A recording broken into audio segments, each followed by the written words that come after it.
Good evening. This is the Thomas. Paranoid American. This is the Paranoid American, and we're going to get into the high tech, the joint mind, and just hashing out some ideas tonight. So first, we're going to open this up on what's a little video called Masonic Space Cadets. This is 100% AI generated. All the visuals, all the audio is 100% AI generated.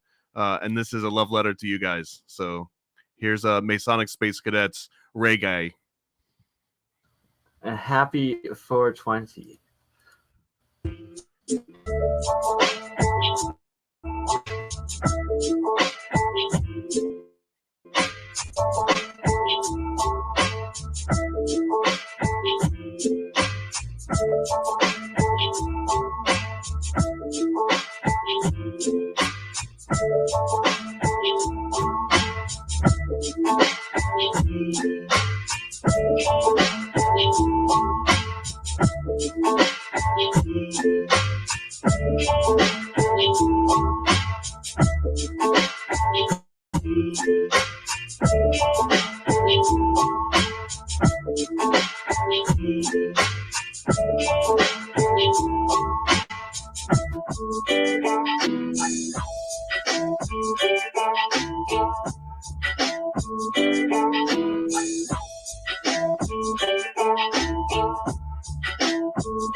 All right, and we got a link to the YouTube videos. So if that was stuttering or anything or low quality, you'll be able to watch the high def version at that link.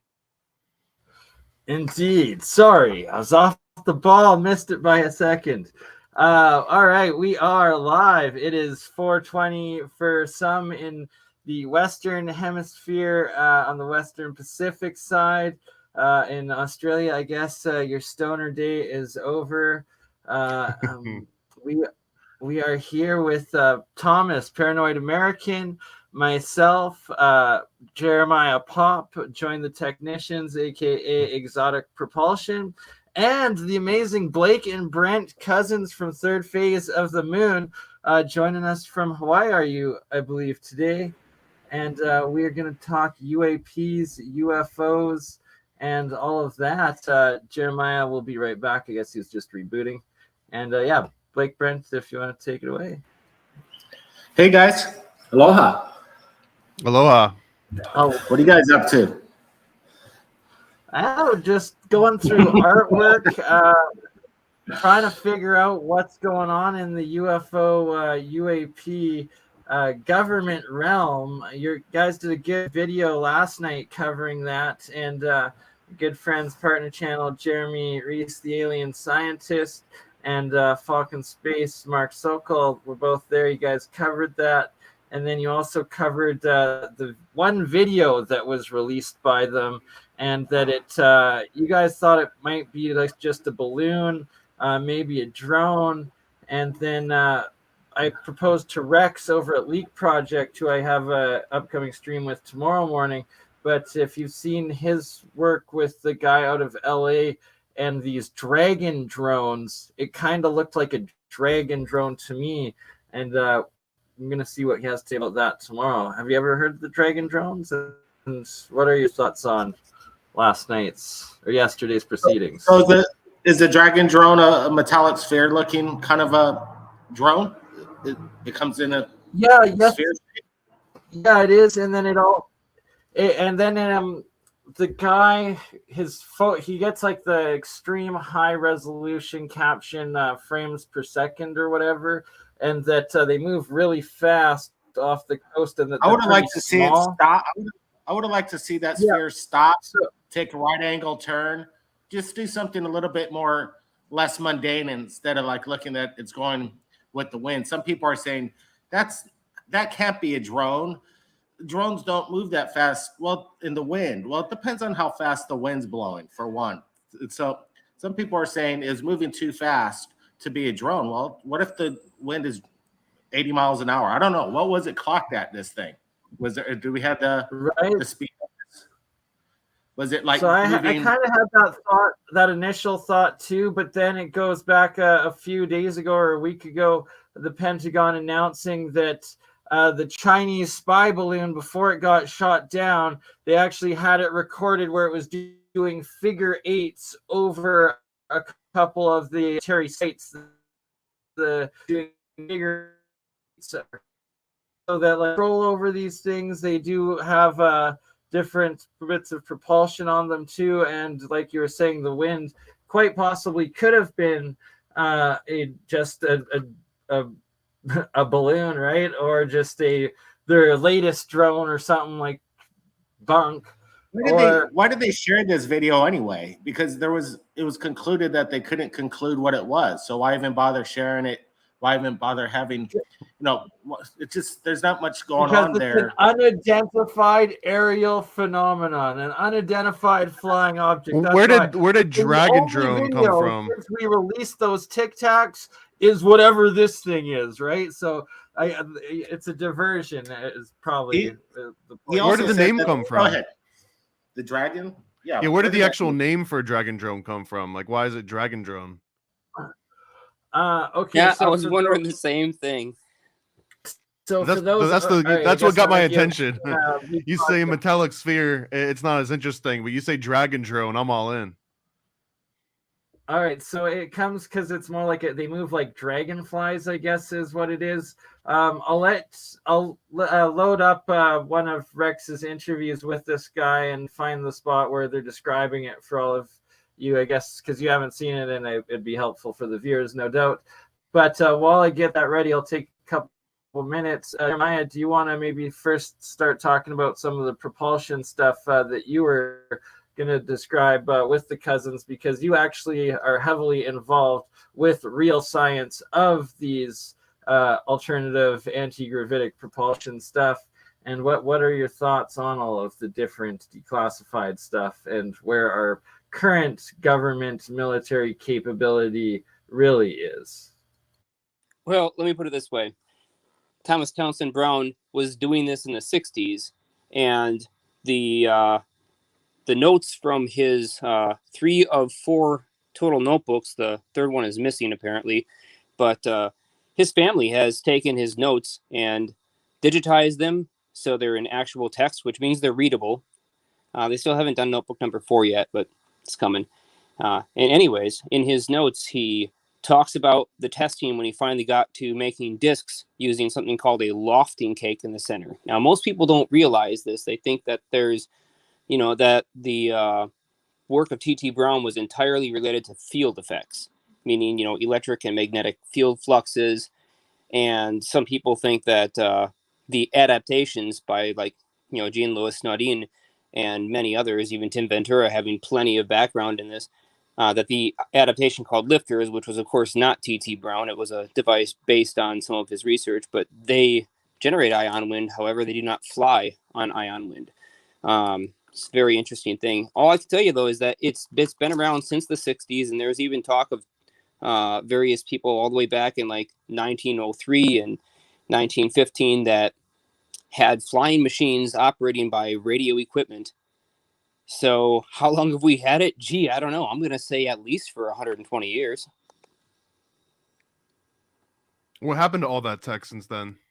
Just Break underground? away. It becomes separate, and then it either gets militarized or silenced. Is it just so? Do the resources required put it out of reach for a common person, or is it the knowledge about how to apply it that puts it out of reach? Well, let's put it. I mean, put it in this context. If you're there, the year is 1903. What resources do you have available? Because these guys who are building this stuff all started out as garage inventors, and some of them formed clubs. Like there was the Senora Aero Club. We get really interesting stuff by Rhoda called Aeroballistique, which is a dirigible shaped metal frame made of steel rebar. And he would put a couple pieces of equipment inside along with a little battery pack. And that was just to kind of keep it stable. And he said he could fly this heavy thing up. It weighs like 100 pounds. He could fly this thing straight up and keep it hovering at an exact altitude of between 200 to 700 feet. And he was powering it from some ground-based transmitter. And there's a patent showing how one of the adaptations of his device works. But he's like, this thing will lock itself into space 3-dimensionally. Isn't it that horizontally? And then he says, but I can use air screws on it, which he meant literal air screws, very much like the Victor Schomburg impeller. The sort of the shell-shaped one. Well, he had those types of air screw drives on this craft, so he could actually move it around. But he's like, yeah, once you lock it in place, it just stays there against the wind. Nothing really moves it. Like, okay, this is a really interesting effect. It makes me think there's probably some kind of electrodynamic or even magnetic nuclear orientation field linking with all the surrounding matter in order for it to hold itself in place, but not be so affected by the air current, since the mass of that air current is so much less than, say, all the ground and the entirety of all matter on Earth. Could you just run like a Kickstarter on something like this, or would it get shut down? Well, I'm already building stuff that operates on similar principles, but I'm not trying to do a ground. Well, I mean, like putting together like a DIY kit so that like grandma can order one for little Timmy on his 12th birthday. Oh, we'd love to. That's the goal. That's But the that's a goal, long ways Thomas. away. Don't worry. 2 years for In my mind, that's the goal. I mean, you take Jeremiah to come pick me up and hopefully just beam me up. Who knows? But wouldn't that be go to Hawaii and puff one with the cousins, brothers on a mountain, and it'll all be legal in America then, like it is in Canada here now, right? So it's not even legal in Hawaii, only for medicinal. It's crazy. But really? anyway, yeah, Hawaii should have been the first in the United States to legalize for recreational and medical. Come on, No they're kidding. the number export at one point. Our island was the number one export. Maui Wowie, right? Yeah, right. Maui Wowie, like my parents' generation, like Maui Wowie. If you to the old timers, like you mentioned pot, like one of two strains they're gonna say is Maui Wowie or like Acapulco Gold Afghan is another one. Maybe some skunk number 5, you know. AK-47. See, so But- that's crazy. But they did. The government has shut down over 5,000 energy patents due to national security. So, you know, we put that out in our documentary. We looked it up. There's over 5,000 patents that have been suppressed from the public because of national security. Probably free energy is a national security threat. So if you come up with a free energy device or some kind of anti-gravity, if lack for a better term, device, you're not going to, it's not going to work. It's going to be bought out. You're going to be bought out. It's going to be suppressed, or you're going to be taken out. It's unfortunate, but that's a fact. 5,000. And I assume kind of like the FCC can trace down sort of pirate radio stations and triangulate them and just take them offline and fine them out of existence. I but have you yet- can Oh do no, that. it's much bro. deeper than that. If you want to really So- be paranoid, Mr. American, I can tell you now I that do, we yeah. have, we have Make me paranoid, satellites man. in orbit that are designed to detect a very unique type of field. And this information came from a unnamed fellow at an unnamed, very large private aerospace company that makes a lot of military equipment. And so basically, he described the entire network, and these things look for, a lack of a better term, temporal distortions on Earth, on the surface. And they light up like a Christmas tree bulb. So if you were to find a way it's to like tap a into hotspot on an infrared cam, but this is actually looking for small distortions in the fabric of space-time, because what I think the way it works, and I'm just guessing here, he didn't give me any information about how the actual tech is configured, but the way it would make sense is there's an average photonic distribution across the entire surface of the globe, and an extremely sensitive narrowband array of cameras could basically look at every single spot on Earth as, you know, as the sun is shining, or if even clouds are overhead, and it could look for the average wavelengths being reflected back out to the satellite network. And it's quite a few satellites. There are also planes that have this equipment on them. If there's an event, they'll send one out and go take a closer look at much closer distance as to what that event might be and what kind of properties are around it, or if there was any people that were there, they will immediately be paid a visit. But yeah, you create a temporal distortion. These things can see it by a shift in the wavelength, a red shift or a blue shift of the wavelength of the light being reflected back. I guess from the surface. I don't know if it makes me more paranoid, because I guess I assume something similar. And I was going to mention that even if you were to figure out a way to tap into the ionosphere and just get free energy, right? The There's Tesla probably way with the atmospheric electricity. I was gonna say, but don't someone would know. start getting me all paranoid, boys and girls, because like I'm the one that's I'm gonna be putting together free energy electrical engineering conference, and it's exactly about that. And that with my current Year of the Coil series we've been doing, and the Real Science series we've been doing with such channels as Faraday Research, where Mike now has a 25x, so 25 times over unity system that he's developed. WPG Enlightened Gerald with his coil units and the alternator units and stuff, where he's getting these over unity numbers now.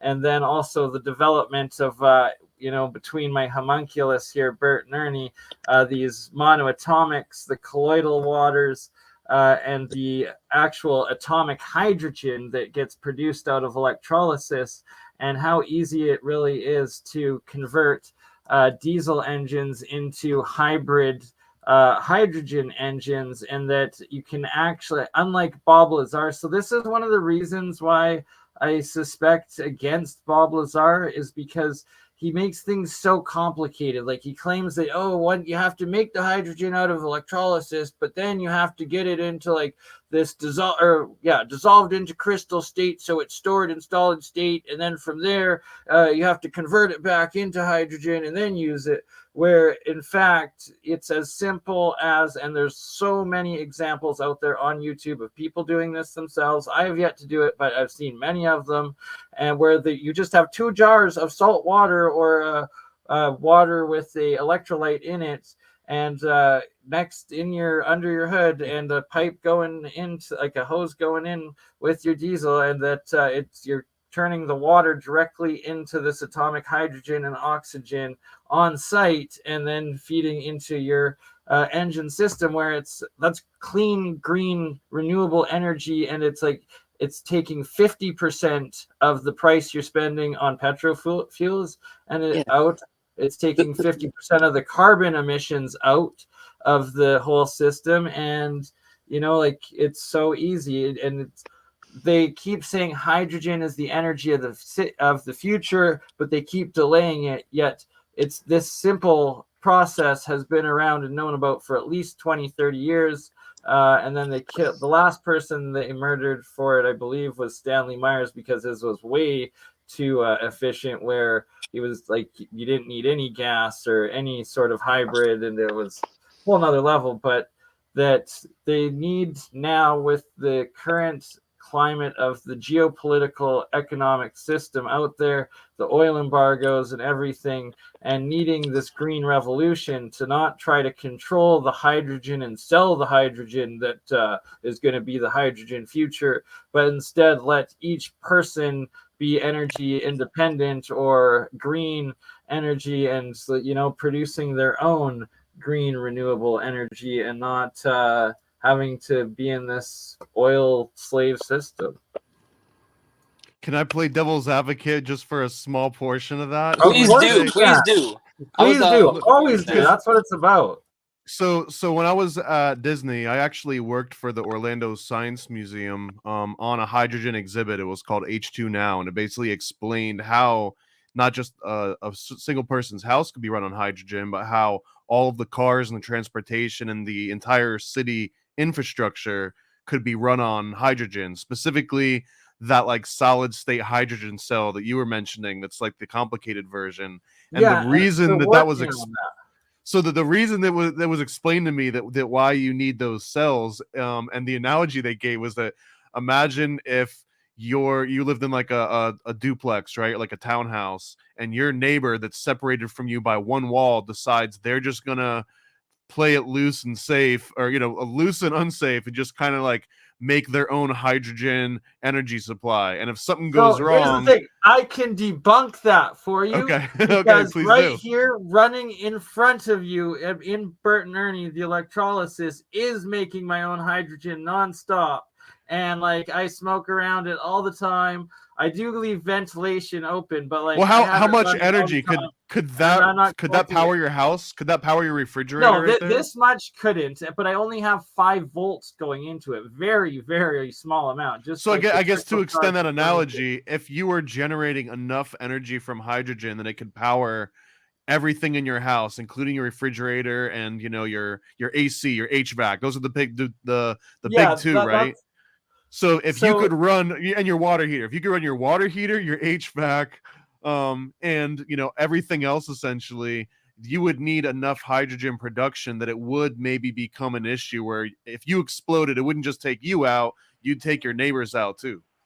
We've got this thing on the Big Island of Hawaii called the Puna Geothermal, and it's an energy plant based on harvesting the energy from the largest active volcano on Earth, and the Kilauea. So geothermal energy. I love geothermal. It's a very good renewable. But the problem is with our plant, it could supply up to 40 gigawatts of power that would supply the whole state. But the electric company here in Hawaii makes them moderate the power output that they could give to the state, because they don't want to go out of business, even though they could pretty much give it to the whole state off this one plant right here on the Big Island. But the electric company is not allowing them to put out their massive. They're only allowed to put out 20% of their power that they collect.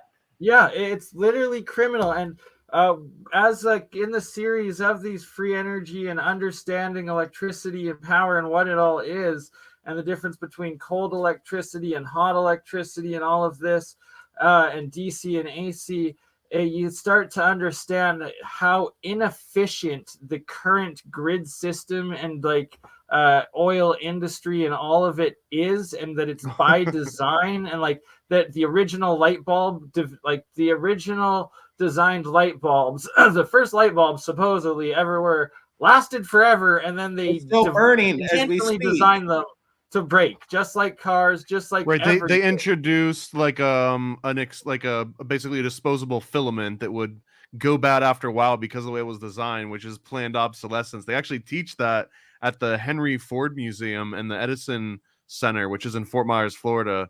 It's kind of like they have an example of one of those original light bulbs before it turned into like more of a commodity.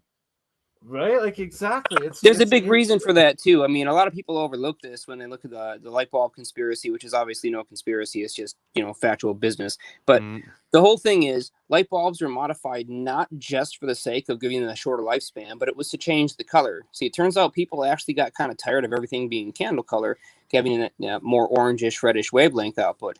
And so when you run the filament really hot, it deteriorates a lot faster because you can't have an absolutely perfect vacuum inside there. And of course, some of your tungsten atoms in the wire are actually ionizing and flying off, hitting the sidewalls, and eventually it wears out the filament. But you get a much more full spectrum color of light into the blues and greens and violets if you run that filament really hot.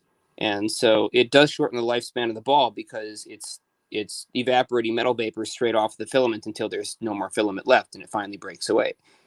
But that was one of the other big drivers too, is the market responded much better to the shorter lifespan bulbs because they gave a much nicer, whiter light. Well, now with the development, it's like there should be unlimited. Like the Saudi bulb, right? That's another one that recently made news, is like how efficient they are compared to the average one, and that like Philips couldn't make the Saudi efficient bulb. I think now the original contract either ran out or the Saudi prince like did the patent for it, or leased the patent or whatnot now, so they are marketing the Saudi bulb that lasts forever and gives you this perfect bright white light and never needs to be replaced or exponentially less, and it's so energy efficient and all of this. And it's like we've had this sort of technology since the beginning and understanding since the beginning, but they've always designed it to be as inefficient as possible, while at the same time being a half-ass, being like, oh, make sure you turn the lights off, ha ha ha. Meanwhile, wanting you to run everything as long as possible and charge you up as much as possible and break down as much as possible for as often as possible with everything. Oh, hello, Mr. Tim Ventura.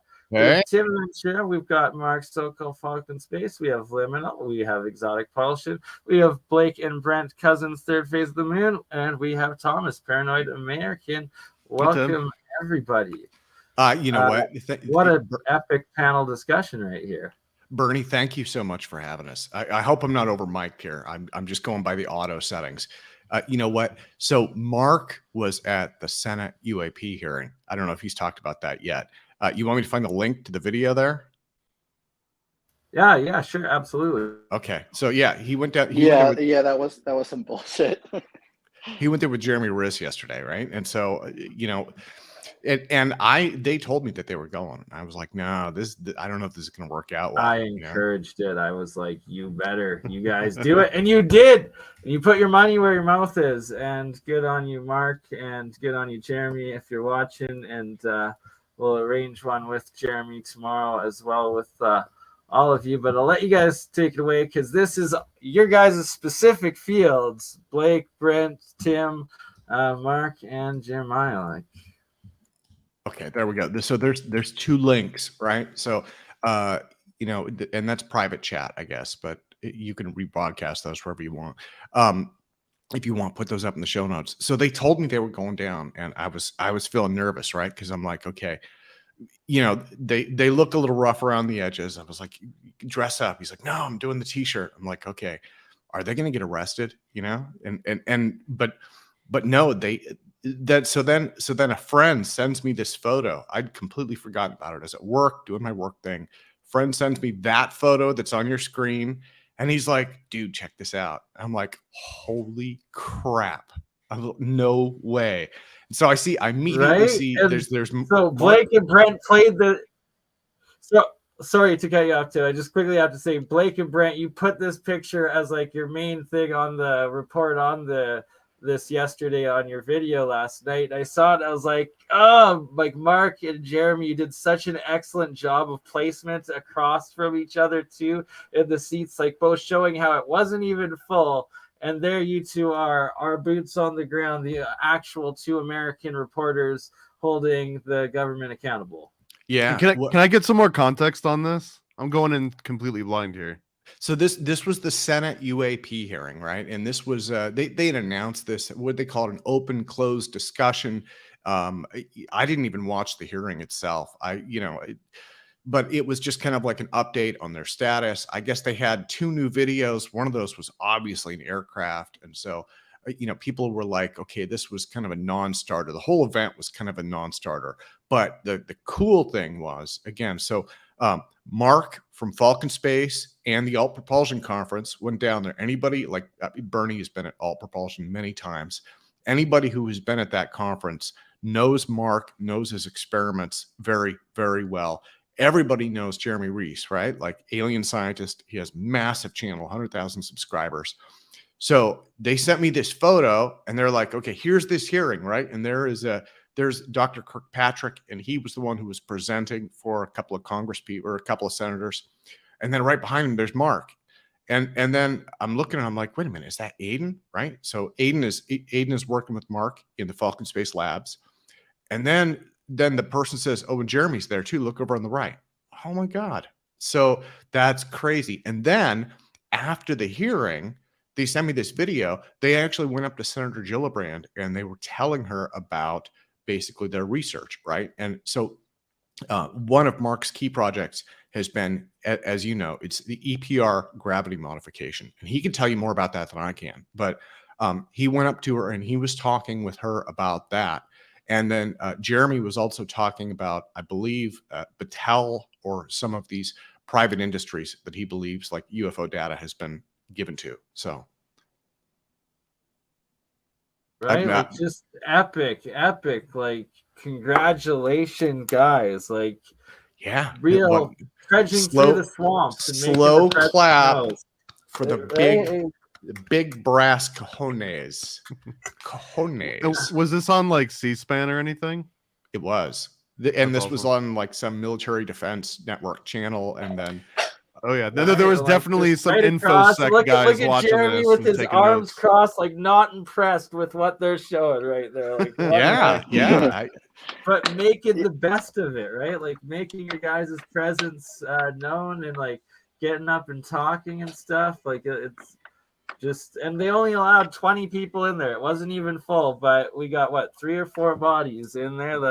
We were like about half the entire public that showed up was represented there by Apec, or 4 people, and yeah, that was it was kind of strange. Like the real excitement happened right afterward. We were after they turned off the C-SPAN live stream, we started talking to both Kirkpatrick. I gave him the business card that I just made with a QR code that takes him straight to our website, showing him different experiments and stuff. So he's talking all this whole time about how important the scientific method is. And here we are, doing scientific method, trying to figure out how these things operate. Because they obviously aren't working off of, they're obviously not hot air balloons, and they can't all be. Yeah. Well, and scientific take action, right? And that's what you're doing. Yeah, but I really got the feeling from him that he is not interested in coming to any conclusion other than, dismissal. And the person you really want to talk to is the Senator Gillibrand. And I told her afterwards, I've said, the job that you're doing right now is historic. It's only once in a civilization can something like this come out to the public. You need to realize how important this is.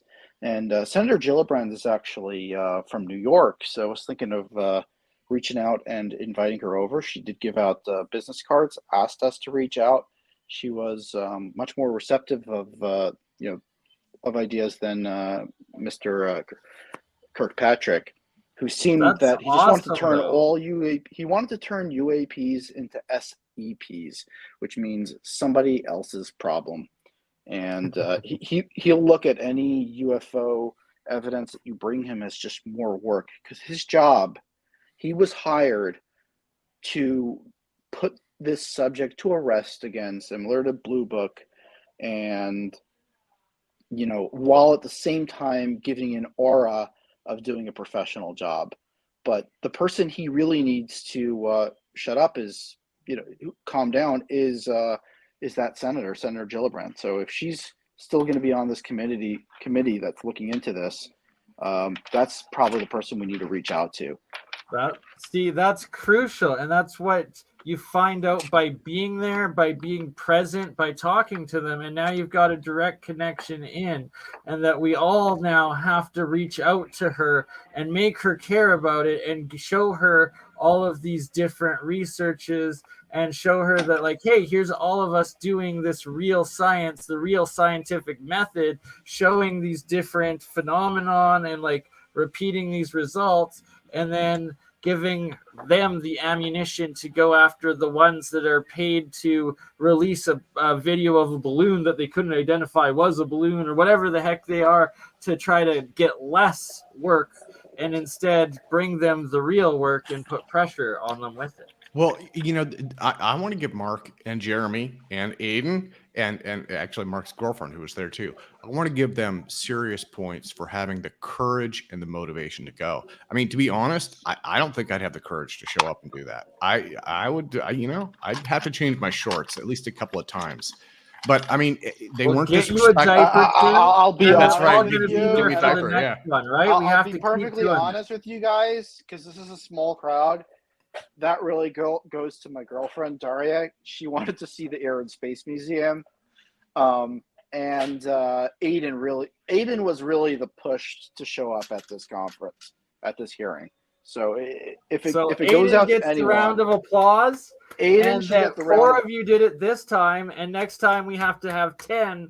And also, Blake, Brent, do you know what's going on with Stephen Greenier's thing? Is he still planning on stay doing in a this hotel UAP? outside of Washington, D.C.? They're extremely expensive.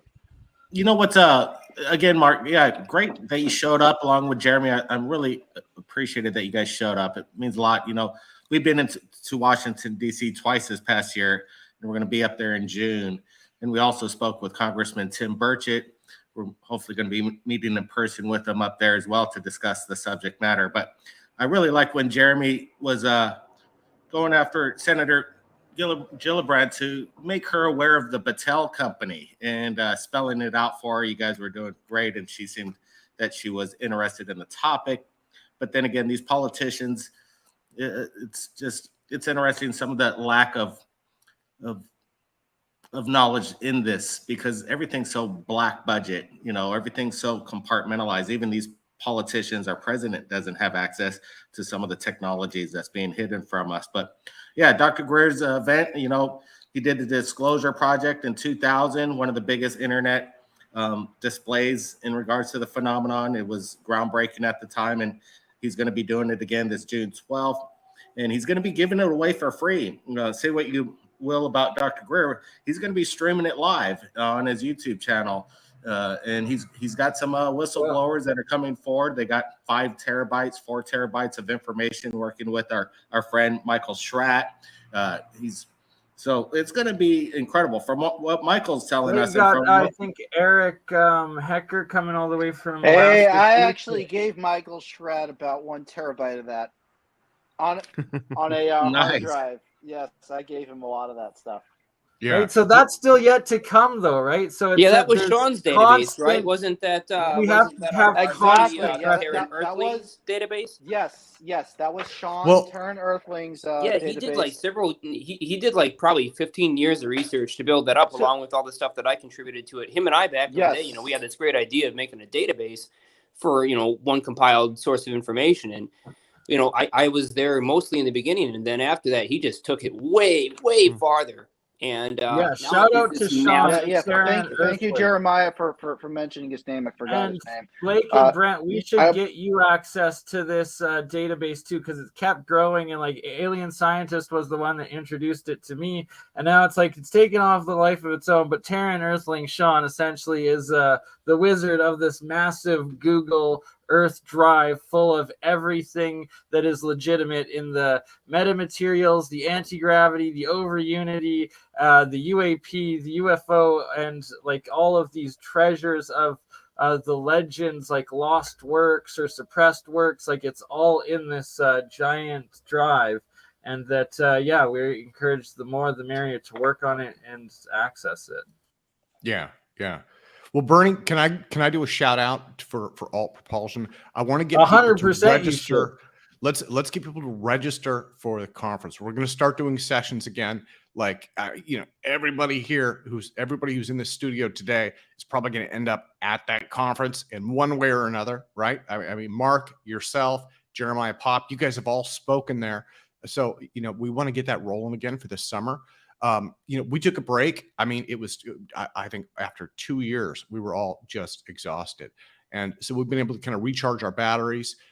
More importantly, a lot of the speakers who were presenting have been able to recharge their batteries, right? One of the challenges that we were having, especially in the last couple of months, was, I was reaching out to people. I was like, okay, what do you have to showcase? And they're like, dude, I've done 4 sessions already. I have nothing left. I'm like, okay, well, that's a problem, So, I mean, we've got people coming forward and putting together that. But one of the things that I want to try and do is blow this up as much as possible. And the best way to do that is for people to visit altpropulsion.com and register for the Apec conference, like name, phone number, email. I don't even know if we're asking for phone number, but the idea there is join that mailing list. And the reason why that's secure, right? We're not selling your data or anything like that. That is just our way of keeping track who is involved with it so that we can email everybody. And we did that for the last 2 years. We're just using and the secure. crucial part being you emailed the Zoom link each month for everybody to then be able to join and be a part of the actual APEC conferences. And that APEC was just so amazing, and the multi-streaming of it, and then it was like once a month on the Saturday, it was a full day of like 6-8 hours at least of lessons of anti-gravity, of like the UAP analysis and all of it, and just so amazing. So Tim, one thing I'm going to suggest for all of us as you relaunch APEC, and as a also for like a fundraising for like you, Mark, Falcon Space, and for APEC and for Jeremy Reese, is that we should do a multi-stream 24-hour replay of the bests of APEC, where it'll be a pre-arranged like 24 hours out of like the 2,000 hours of the APEC conferences, just to play on all the channels over the whole weekend, sort of thing, on the lead up, a month ahead of time, and get the hype up and get people watching the best of it for the next one. Yeah, something like that. I like that idea, but not 24 hours straight. Maybe we could do it every it's a single world week. thing. I don't playbacks. expect all of us to be there or to be live for, like, we don't have to be there. It's I'm expecting that. No, I'm expecting you guys to show up and put it out for 24 hours straight. Well, so there are a couple things I think we're doing different, right? And this is like lessons learned. And again, it helps having a break from it. So one of the problems that we had was we would do like a session and then we would have like an hour of discussion, right? And at first, those first few Apex that we did, that was absolutely critical. But again, we burned people out. And so like after the first year, we do discussion. We have like 2 people who would offer comments for a year. And then I'd just be sitting there and be like, okay, who else has comments, And so I think probably what we want to do is like back-to-back presentations, and then just have the Q&A session, have the comments come after that, because yes, exactly. Very good idea, Tim. Right. And that I've been working myself also like on my weekly series or monthly series of structuring them. And then like it's crucial to like flag the comments during the streams and then do a comments section specifically after everyone's presentations and everything. And sorry about Bernie, hold on just a sec. I'll be right back. No worries. No worries. And Blake, Brent, if you guys are interested with the Apec or alternate propulsion conferences, they're pretty epic things because we multi-stream them live on StreamYard each month in the past, and but we've been watching them. We watched those. Right. And so great. it's like we've been encouraging, and I've been bringing in, like, trying to get as many channels as possible, streaming them. Even at one point, I had Autodidactic Australia, and he was like more of a flat Earth channel, but like it was a huge Australian viewers, so I streamed it to them until they couldn't handle the outer realms and anti-gravity words too many times. But the fact that just the more channels that it streams to, the better. And tomorrow I'm also going to be talking to Rex Bear over at Leak Project again, and probably I've proposed it to him and bring him on to streaming it live too as well, as there's just so many of the same community, right, that you guys have had on your shows, that you've each interviewed independently and stuff, like people like David Soretta, people like the Nimitz Encounter personnel, the different, like you said, Michael Schratt, also, like, we should have Greer even on APEC 1, APEC 2, right? Like all the different communities and people and researchers, and that it's like you don't have to be present or there for each 8-hour stream if it's on your channel, but then you can join the Zoom and ask the specific questions for your clips of your shows and whatnot. All sorts of just ways to create more good contact and connecting the communities. Yeah, I mean, Bernie, if there's a couple of things that kind of come to my mind about this that I really love. One of them is, and this is why I'm doing those interviews on my own interview channel. One of the things that you guys consistently said through APEC, right, was that, like, you would refer back to interviews that I did with American Anti-Gravity years ago, and it was like, I was like, wow, that's crazy. I didn't know. I mean, I knew that people were viewing them, right? I had lots of audience, but I was like, I didn't get a lot of feedback. And then, I mean, I really kind of left that area in like 2007. And so it's like 20 something years later, and people are like, this had value to us, right? And I'm like, holy crap. I'm like, I mean, does anybody else remember anything I did back in the early 2000s? I was like, you know what? That's, for me, that's inspirational, right? But so that's one of the reasons I got back. That's how I found you. That's literally how I found you, is American Anti-Gravity movies. Yeah, I mean, I'm just like the next person. Like I mean, and I hope this doesn't come across. I hope nobody feels like this. I am not in any way an egomaniac. I like to kind of be out of the limelight. Sam, you're the most modest individual I know for how epic you truly are. The APEC epic Tim Ventura. Well, so with those interviews, the whole idea there is like spotlighting innovators, and that's the same thing with APEC, right? It's just spotlighting innovators. And then, like, the way that I view, like, I'm just moderating it. It's like, okay, I'm playing traffic cop, and it's like, okay, here's the person, let's get them to share their message and their vision, right? And that's why, like, tonight, that's why I'm so glad that, like, I mean, Bernie, you're doing research, Mark is doing research, Jeremiah Pop is doing research. You guys are actually doing stuff, right? I mean, all I do is like build websites and play with Zoom, so that's the cool thing. But you do a damn good job at it. I mean, the quality of what you do, playing with Zoom and all these things, you can't really beat it. You're the best freaking host that APEC could have ever asked for. Well, I appreciate you saying that. Without you, it would have never been what it was. It's still yet to be relaunching this summer. I'm looking at Bernie's StreamYard, and I'm green with jealousy. I'm thinking, because yet one of the problems with Zoom is like it's not HD, and you have to tweak the audio to get maximum audio quality and all that kind of stuff. I'm just like, man, how can we next level everything? I will give you Zoom, or I will give you StreamYard lessons. I give them to everybody. That's why you're all secretly here. Hey, Bernard, appreciate it. We're gonna have to get going, but I wanted to say, yeah, absolutely. Just wanted to give a big shout out to everybody. Thanks for inviting us on. Bernard, is a last minute thing, but yeah, it was really good meeting you all over there.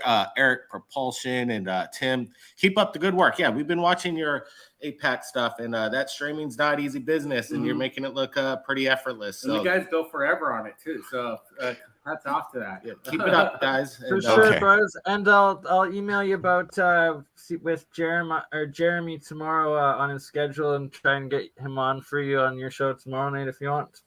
yeah, if we don't make it, just tell him say hi and good work that he showed up over there. For sure. Exotic Propulsion, you, take care. And Mark, good one that you showed up over there in DC. And you guys take care. We'll see you real soon. Yeah, guys. Thanks for stopping Okay. by, man. We're in it to win it. So let's rock. Absolutely. Yeah, thank you guys. Thank you so much. Yeah, Hey, thanks, no guys. problem. You guys be cool. See you soon. Bye. Much love, brothers. Happy 420. And now, so we Oh got the yeah, second Today is 420. You know, That's half. right. I joined the SCU today, the Society for, or what was it, the Scientific Coalition for UAP Studies. And the reason I remember that was they make you sign a little paper that's like, you know, I won't speak on behalf of SCU without this and that. I'm just like, I think what you guys are doing is cool. I want to be part of this.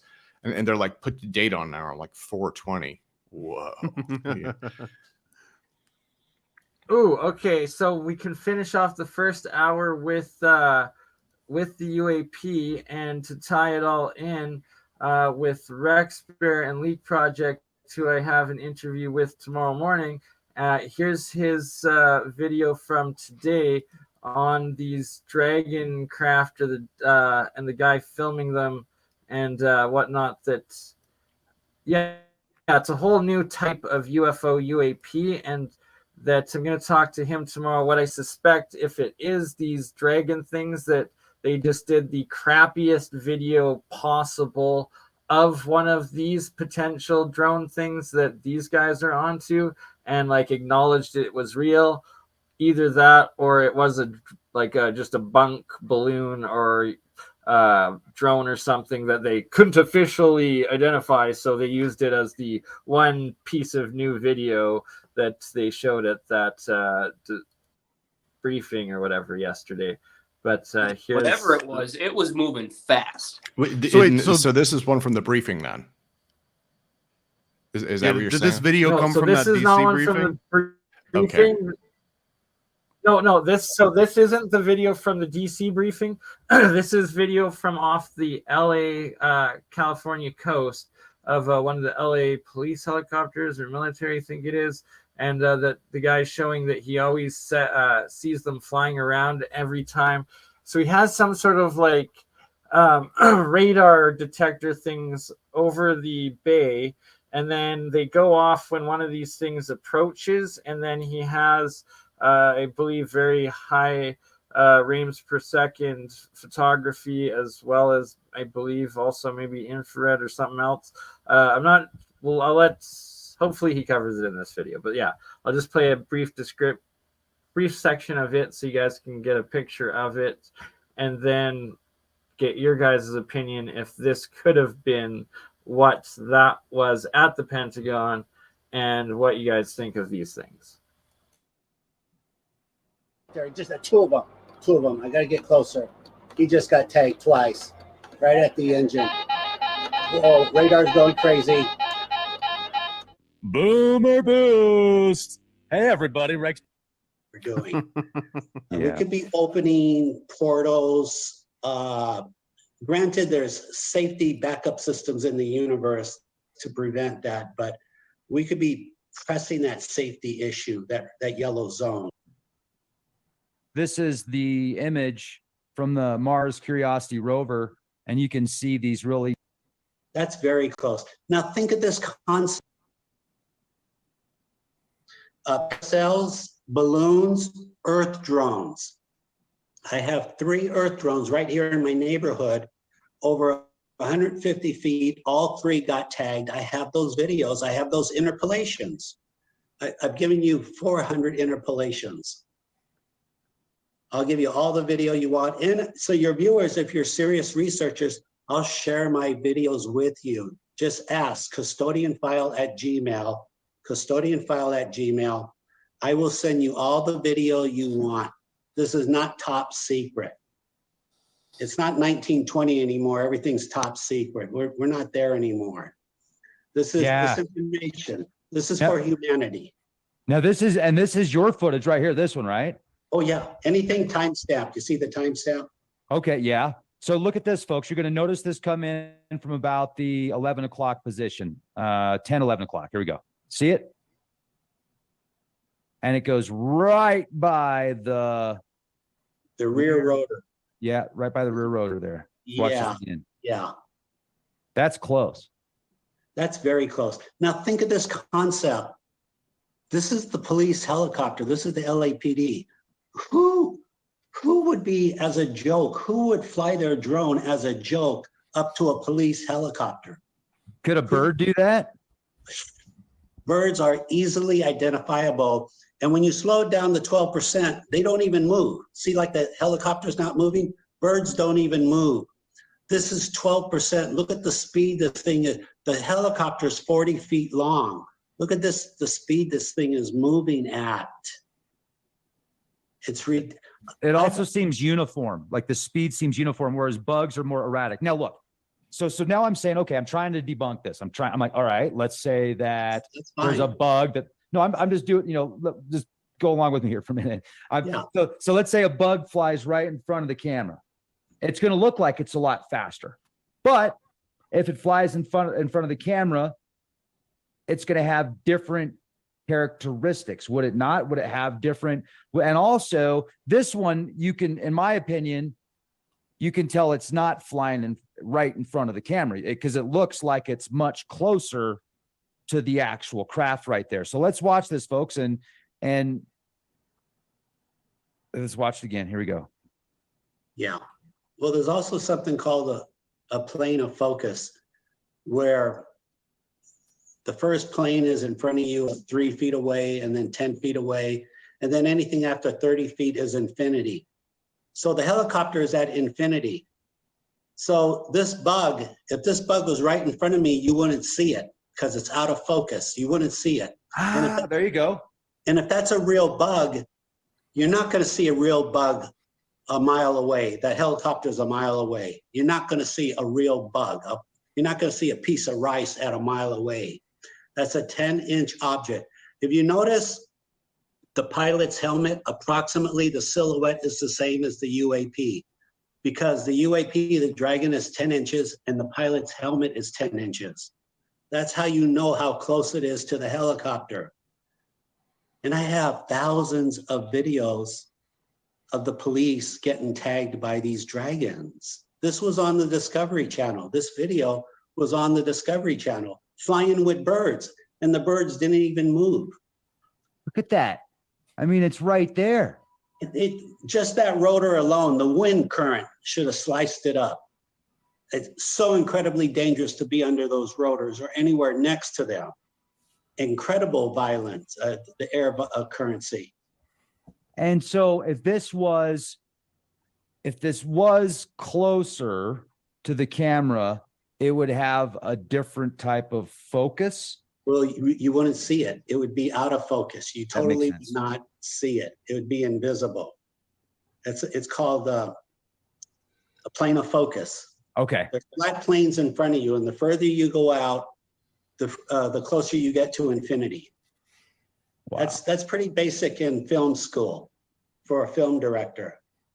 Yeah. Yeah. This is just one of 4,000. And again, it's really important to stress, every helicopter gets recon, gets tagged over Marina Del Rey. So what does that mean? The police, tourism, the sheriff, the Coast Guard, the Ospreys, the Apache, the Seahawk, the Navy Seahawk, which are submarine hunters. I've posted that. Look at this. This is really predictable. What you see here is a pre-launch. They're coming off of those pipes right there. That's the gas company at Marina Del Rey. There's a gas company. All you do, I watch Plane Finder. When helicopters come in, I turn on my camera. So there's a helicopter about to come in from the left, about 3 seconds away. There's a pre-launch. That helicopter is getting reconned right now by that Dragon. That is what's going. I have a lot of those.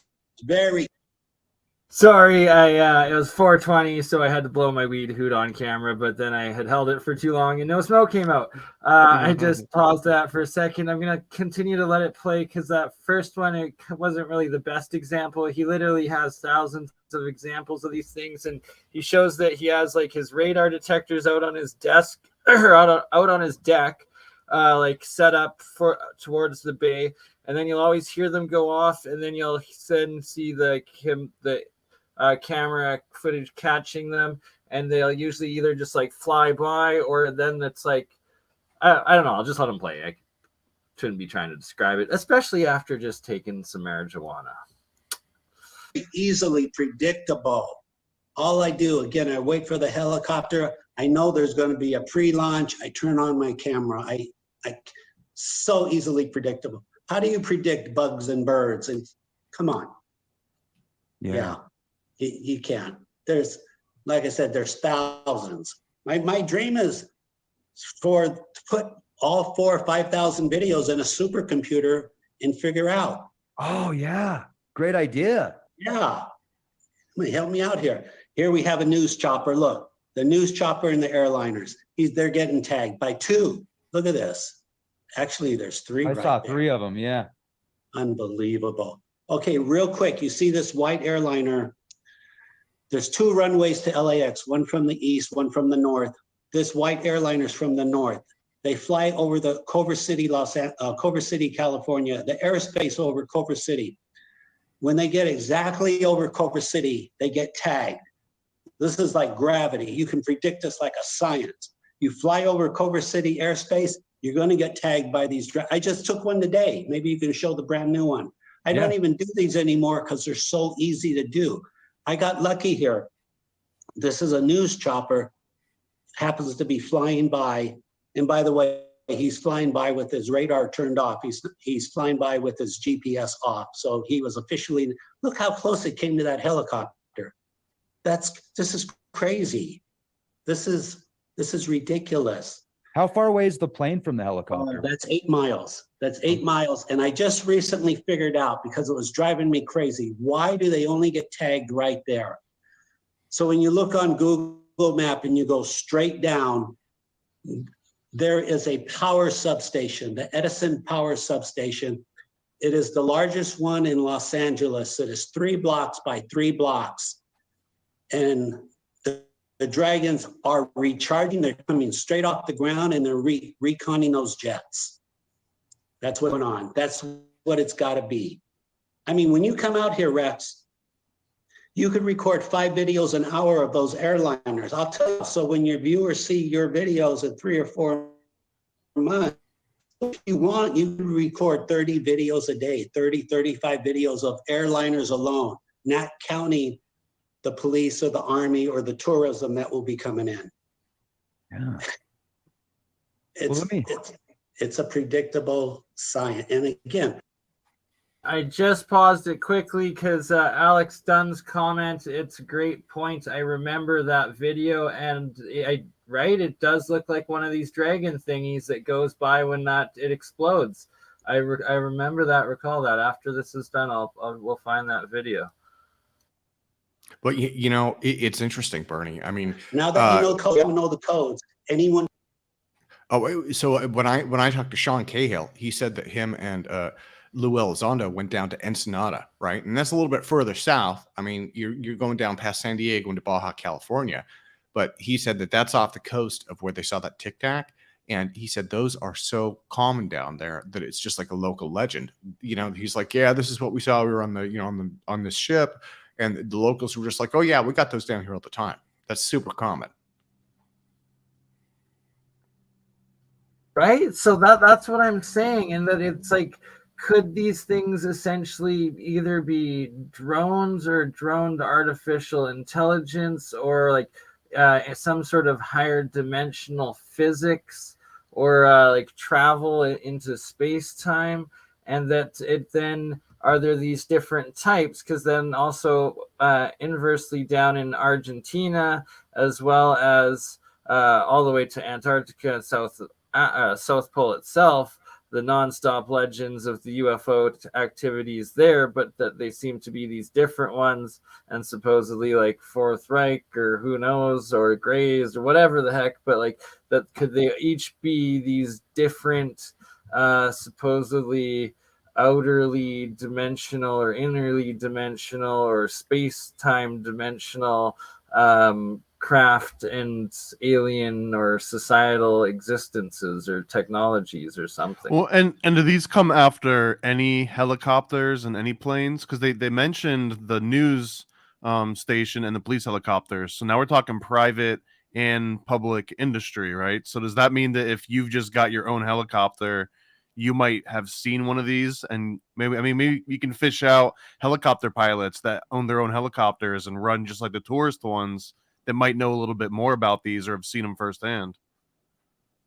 Right, yeah, exactly. And so I'll play, I believe there's a couple more videos, instances of them coming up in the next couple minutes of this video, and then I'll get your opinions all on what you think these dragons are.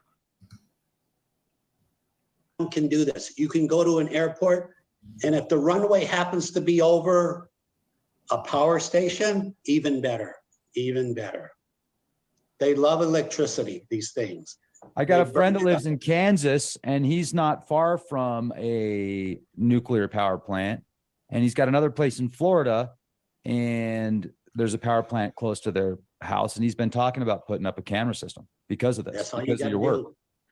do. And I'm working on, I've hired 2 people, one in Philadelphia, one in Germany, to make me a software that will automatically find these dragons. So if I record 5 hours of tapes, I run the 5-hour tapes through this new app, and it finds the dragon for me. So it's time consuming, but once you get good at it, it gets easier and easier. But look how close this guy is to this helicopter. And, you know, I think that's my video. I think I recorded that one and I enlarged it. Okay. Yeah. That's my P2. P2 is just simply the tape to identify the original tape. All these I have, of course, I have on original SD cards. And I have, I have 100 hours of dragon videos, of just dragons only, no dead air, just, I have too much. I have too many videos. I need help here. I need like 20 professional editors to come and organize all this video.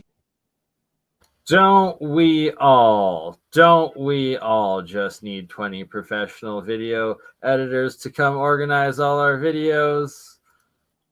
Yo, it's too much. See, like in that one, it looks like it's a long ways away. And this one, let's go back and look at this. That one right there. Yes. It doesn't seem, I mean, I don't know, maybe. Well, that chopper's far away because it's hard to get a good focus. This one's closer. This one looks a lot closer. Yeah, this one looks. This one looked like it went under the rotor. It does. Look at that. It went right. I mean, that was right in the center. Look at that. This is, again, if you don't have an aircraft, these things do not fly. So I happen to be in an area where there's a lot of tourism, and well, now there's a lot of army and the police.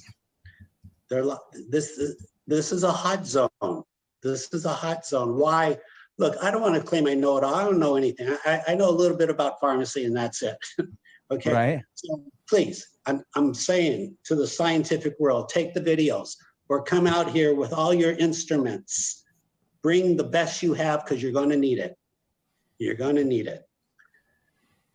I'll give you a lot of information to accelerate your research pretty fast. Yeah, you've been very open with the research, and I applaud you for that, and I appreciate that because. You know, Bernie, I think so. I'm a giant advocate of better detectors, recording, identification stuff. I mean, like multi-spectrum, right? There are infrared cameras that you can plug into your cell phone now. They're not the best. There are all sorts of IR cameras that, you know, like with, I mean, zoom and focus and all sorts of stuff like that.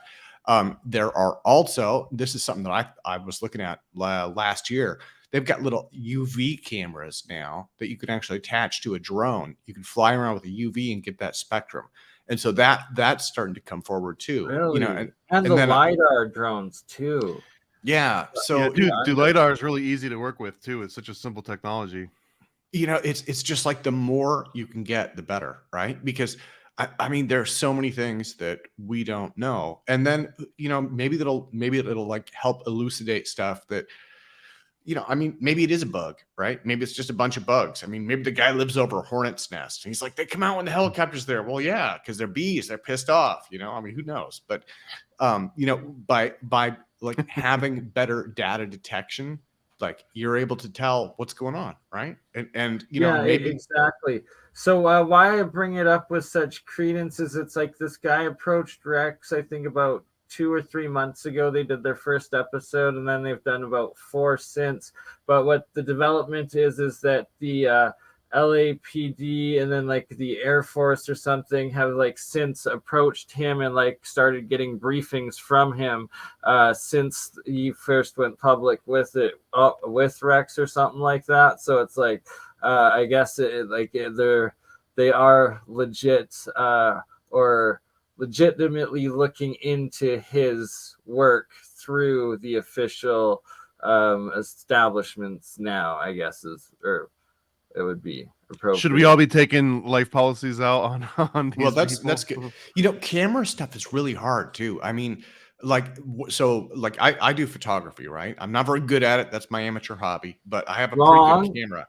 So that everybody is amazing at photography because the more you take, the more you get, and the better you get with the newer equipment that can do so much. And I'm about to transfer over to like my new Galaxy 20 phone, which I really look forward to, because then when you put those sort of combinations of high quality optical zoom and digital pixelation and then digital zoom with it, and then connecting it with my old but big quality telescope that I have, the 10-inch mirrors on it or whatever, pretty good. And that if you get the focus of the autofocus software that's connected in with the smart cameras now of your phone, that is able to utilize through and focus through the lens of the telescopes now, that you actually get some absolutely ridiculously high quality zoomed in footage of both like the planets and their moon clusters, as well as like the moon itself, very quality and that it brings credence now more to like such things as like that lunar wave that originally Crow, I believe 777 caught like a decade ago, and now it's been recaptured by not only him a few times more over the years, but also several other do-it-themselves astronomers and recorders, such like Bruce Yall out of Montreal, another very good YouTube channel, Backyard Astronomer, who now for like about a decade has been showing almost weekly captures of these white UFO unidentified phenomenon coming and going from the moon nonstop, and like going into these craters and going around and stuff, and all sorts of stuff. And then one of the times he was filming through his telescope and recording it with digital camera or whatever, caught the same lunar wave anomaly. And that there's also been many catching the anomalies of during the daytime in a crescent moon, what seems to be stars and whatnot. And nice one, Grandmaster. This John showing another. This is actual NASA footage of some of the unidentified phenomena when that space rope lattice got disconnected. And yeah, it's such things as these that interact with. Do you have any idea what scale we're looking at right here? Because to me, this almost looks like Tim, something happened under a microscope. Right, but Tim, do you remember this was like 300 feet or something like that, or was it even more that broke off there? It was quite famous footage. You know, I'm not sure offhand. I'm not sure. John, do you know? Can you play? Name what the footage you just played there? Yeah, it's NASA STS-75 footage. Yeah, this famous 75 NASA STS-75 footage where they were putting out that big space rope tether, and the tether broke off. And then as they were filming it, there was all of those. Can you replay it by chance, John? It's quite the famous anomalous footage. But John, does it say in the description how long that NASA tether is for the description? So what looks like it's a little needle under a microscope there. How big is that?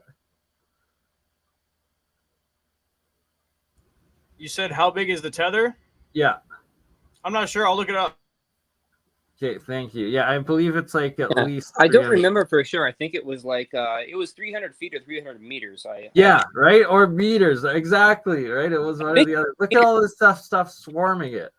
But you know, the craziest part beyond just these whatever the heck that was up there swarming it, there was also this other fascinating fact about the experiment where they had this thing. Okay, so this tether experiment is a really interesting experiment, and it shows there's a tremendous amount of power surrounding the Earth if you just simply use this magnetic field to induce currents.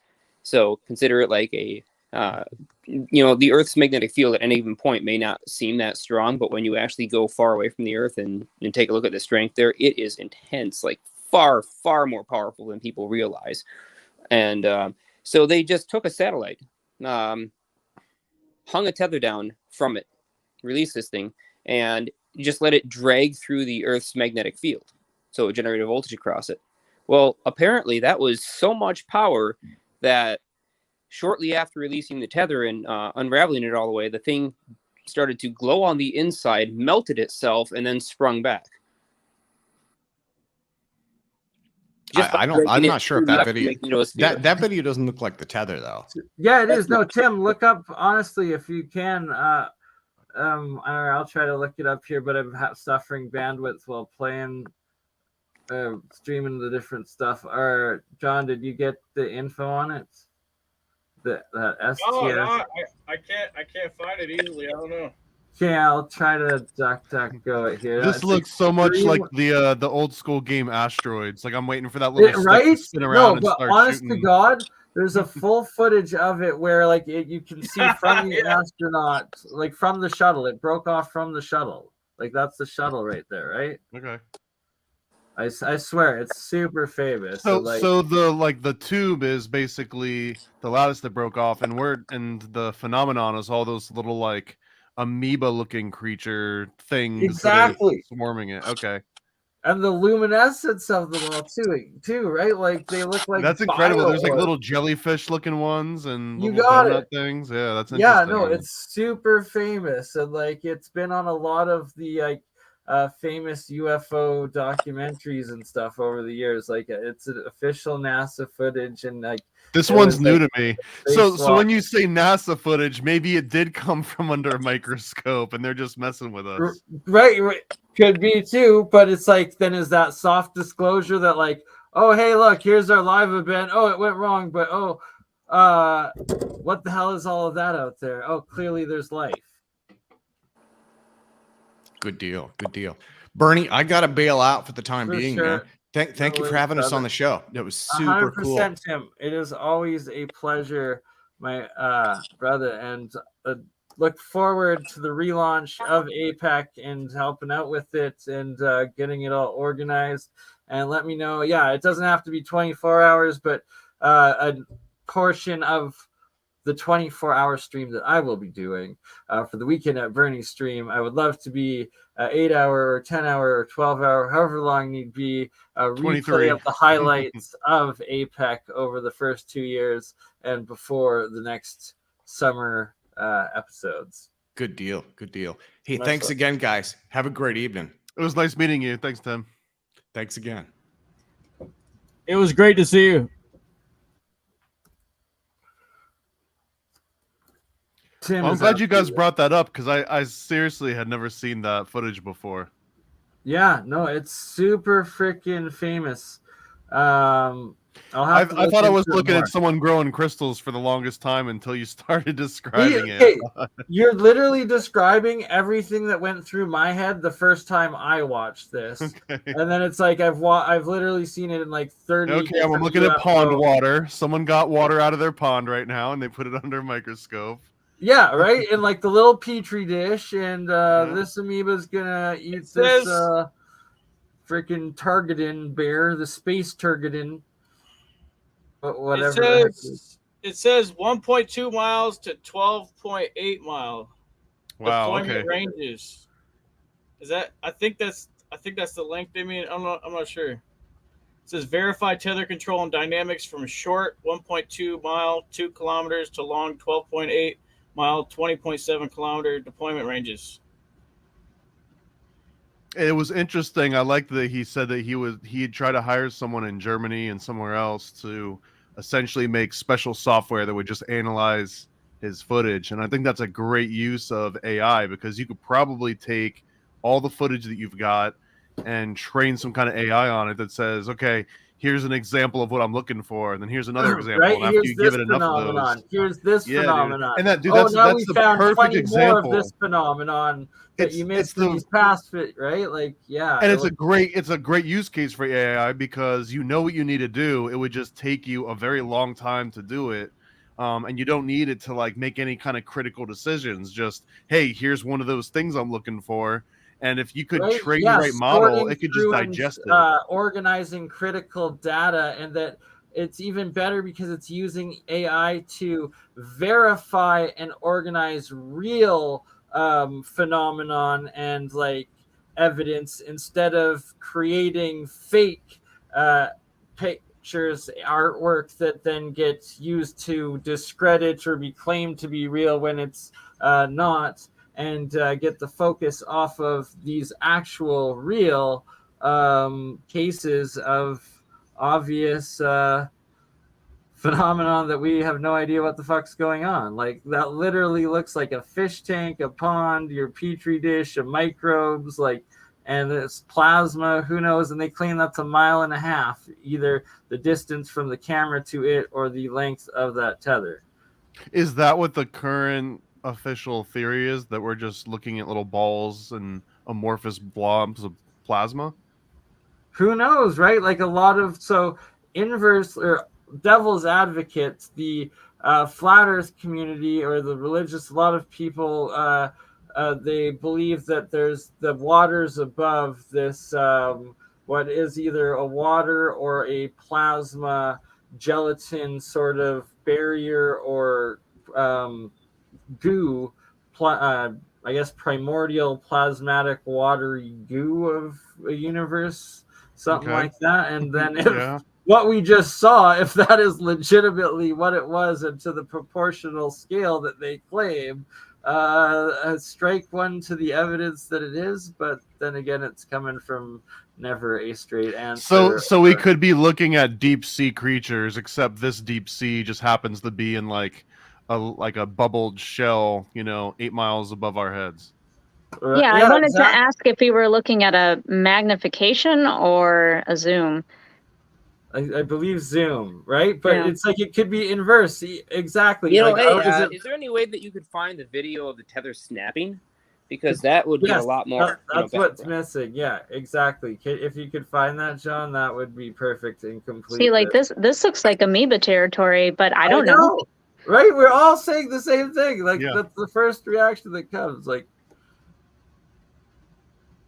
or like massive ball lightning if the scale that they claim of 1.5 miles is accurate, and like that's all lit up. That'd be so massive. Wow. Well, and even if that were only 300 yards, right? The speed of some of these things that are traveling and not changing in shape dramatically. I mean, if you look close enough, you could see that outside perimeter kind of like morphs a little bit, but for the right, general some of part, them they slowing keep their down shape. as they reach it, others racing by. Also, like as they zoom in this camera towards it, like.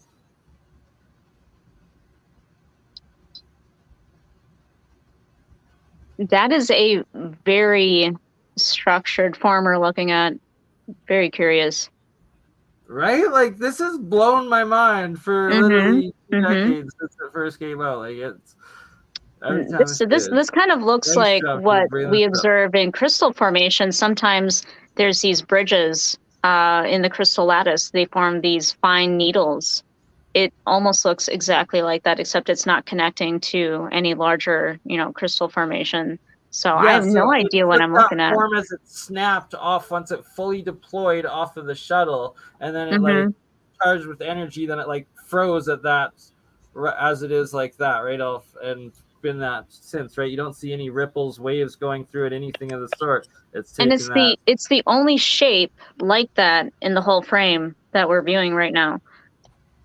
Yeah, my guess would be if that's actually the tether we're looking at there, it's probably the fact that it's highly electrostatically charged from dragging through the magnetosphere, and it probably picked up some ions, so it's likely electrostatically repelling itself and straightening out by nature of Coulomb forces being exerted on parts of it. And it was designed to be super flexible, so that would actually explain possibly why it's self-structuring like that. Is this infrared footage that we're looking at? I believe at one point, yeah, it does go into the infrared. Like that's supposedly what it is. Yeah, there. That's what is supposedly infrared. And shout out Sean, Terran Earthling, saying we are just a bunch of amoebas on a flying petri dish in space, and I'm going to add in on a turtle's back. And that's what it seems to be. Orders of magnitude. So from the amoeba to the turtle's back. Yeah, FGraph 72 is saying vintage space shuttle footage, and honest to God, FGraph, like, he has been very harsh in critics before, criticizing claims, experiments, and accuracies before. So if he is saying that it is such, this is actually quite the verification I'm taking as, but we will find the original. Or can you, FGraph, can you post the link for where it snaps, like where it actually snaps? Show us the goods. Yeah, show us the goods. Please. Oh, trying to look for where it snaps? Yeah.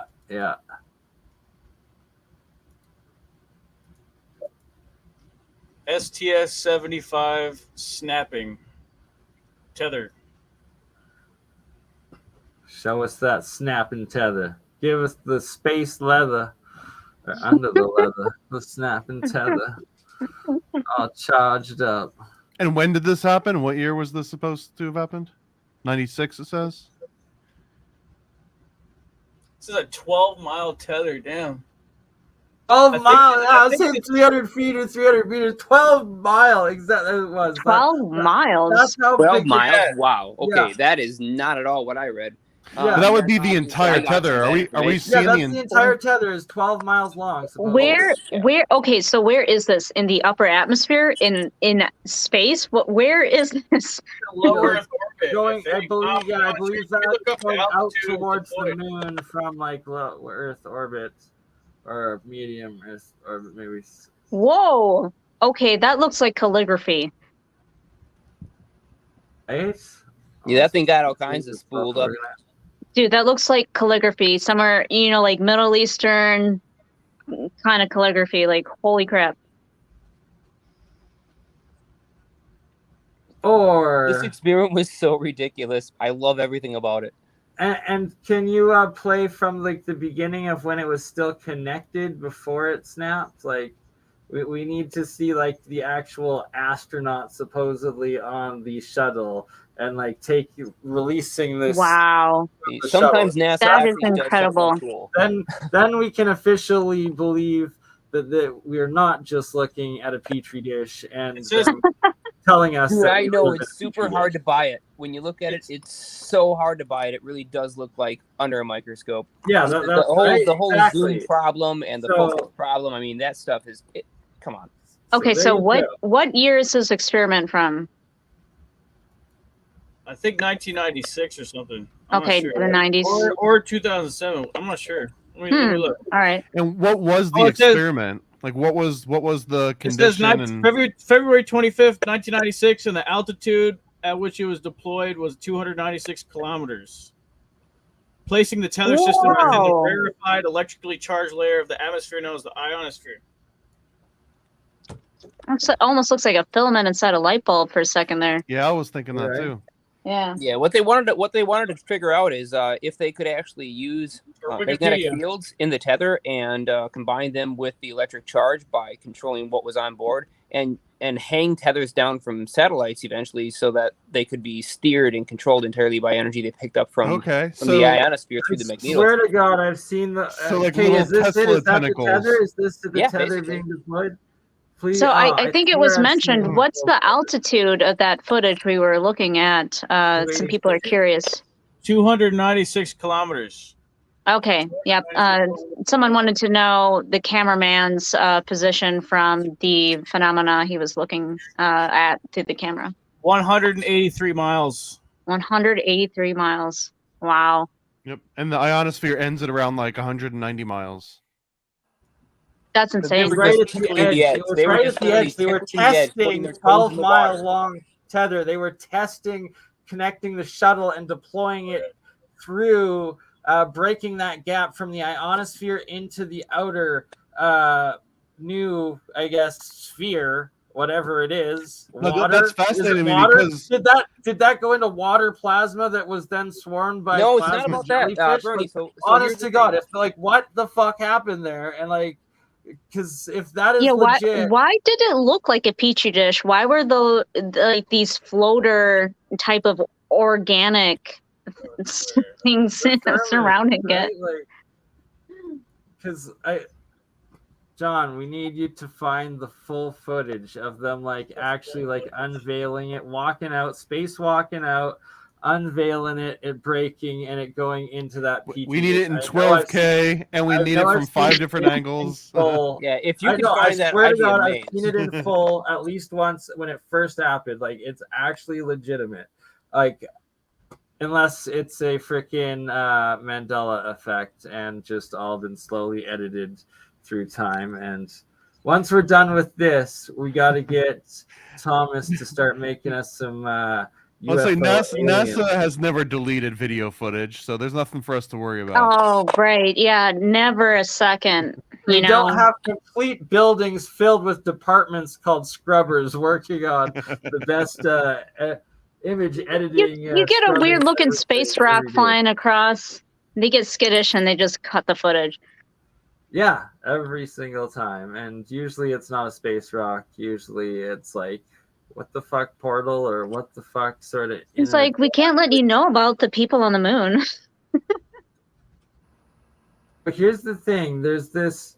There's the original YouTube video called like Apollo 22 or 23 or something, and it's shot and released like it's a Soviet, Russian, What? American space collaboration, and that like they're going over the site on the moon of this like 3 mile long crashed UFO mothership, and that apparently on Google Moon today there's like the coordinates for it, and like it's actually pictured on Google Moon.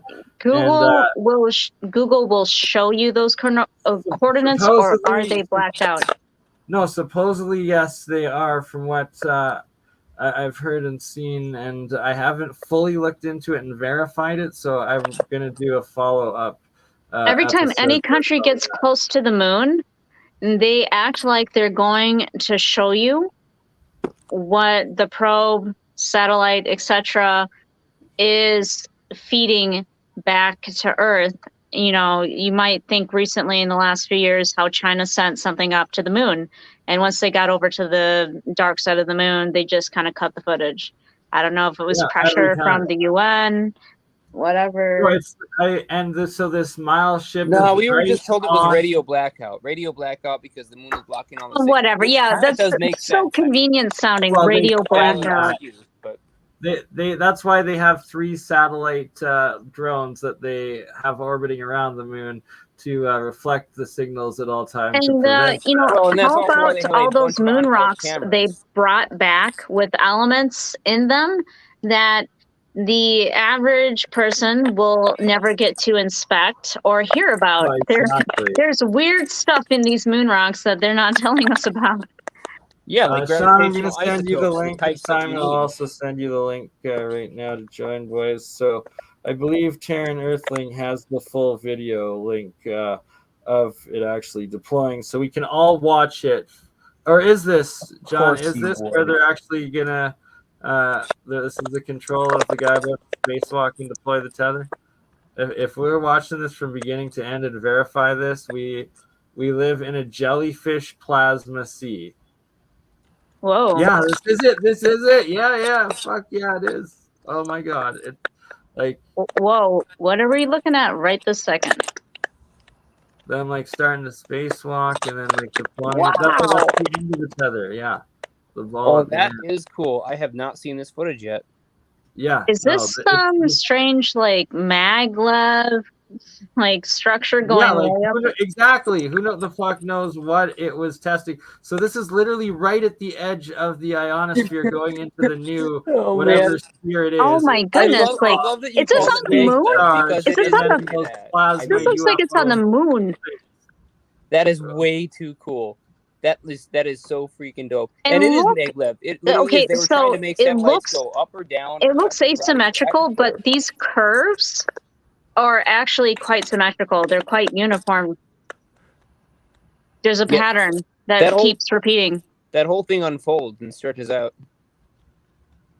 Yeah, exactly. And then as soon as it does, it gets charged up, it heats up, I'm sorry, I gotta ask, where is this footage coming from?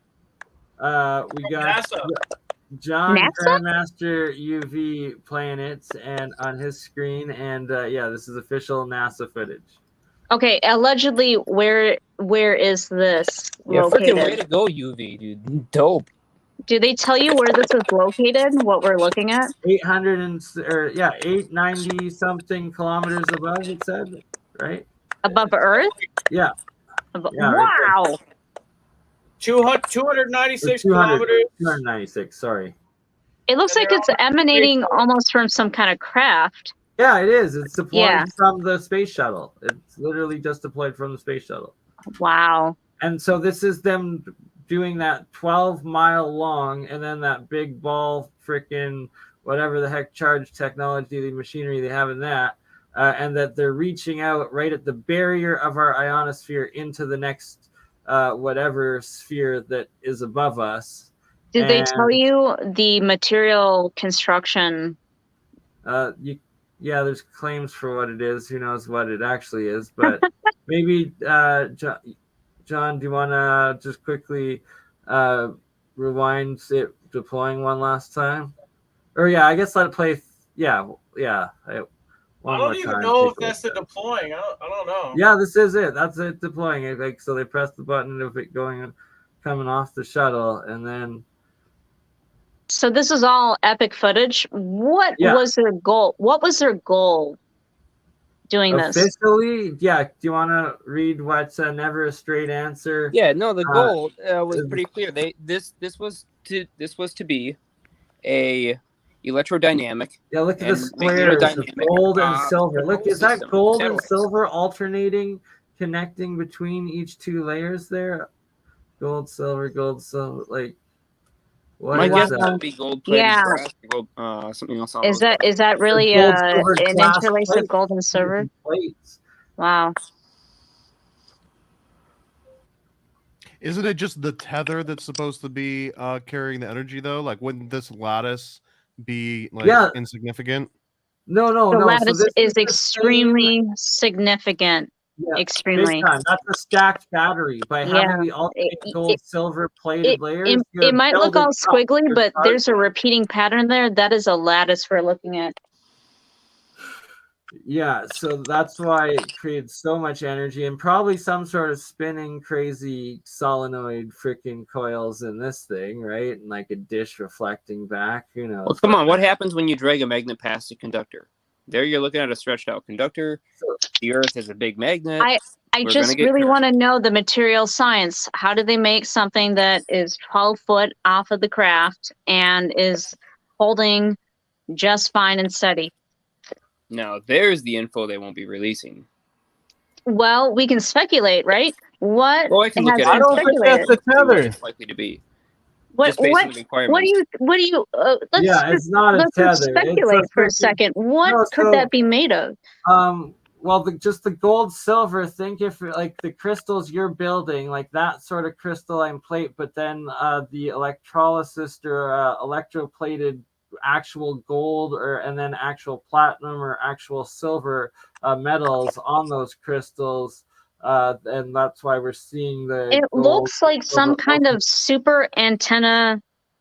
Not to sound But sci-fi, stacked but batteries, like super antenna space ray. You know, like projecting out. Yeah, exactly. You mean like a Like Jewish charging up. death laser? A Jewish space laser? Well, we're nowhere near Death Star just yet, as far as anyone's seen, unless someone has Yes. something to suddenly show. But Just the first direction, all right? The first detection of direction into I'm the sorry. firmament above. Yeah, that way NASA can still say mine is bigger than yours to Elon. Yeah, the 12-mile. Look, it even has like almost the middle finger going up. oh my like, god, I was just thinking it was flipping us off. I literally thought it was flipping us off. It says the electrical conductor of the tether was a copper braid wound around a nylon no-mesh string. It was encased in Teflon-like insulation with an outer cover of Kevlar inside a nylon no-mesh sheath. The culprit turned out to be the innermost core made of a porous material which during its manufacture trapped many bubbles of air at atmospheric pressure. I don't know what that means, but maybe that They means... might be linking that to talk about an issue that they didn't know about, where maybe the trapped air, once it was deployed, caused part of the or a way of how they formed the metamaterial that they're using in it, and that they didn't list the alternating materials with their copper solenoid that they created on this 12-mile. Oh, look at that! Boom! That distortion, that energy charge that just happened on there. That's bonkers. What the heck? Yeah, is that actually part of the original footage? Because if so, this is the original footage of it now that it's deployed. They fired whatever the heck was going on. It looks like when microwaves hit like a camera or something. Exactly. And it probably is. It's probably produced. Actually, like that guys, Creosote English shit. If you think about it, this isn't the vacuum of space, right? So it's very likely that the electrical charge is producing X-rays. At the like upper middle, there's that projection coming out of the sphere, and it looks like there's two circles underneath that. What is that? Those are beam antennas. Beam antennas. Right? Okay. So, and so it's all these different energy, so they fired up something in the middle to start it working and charging, and then now it started charging this entire stacked battery freaking antenna array that is literally at the edge of the ionosphere going into the outer space between the moon now and our atmosphere.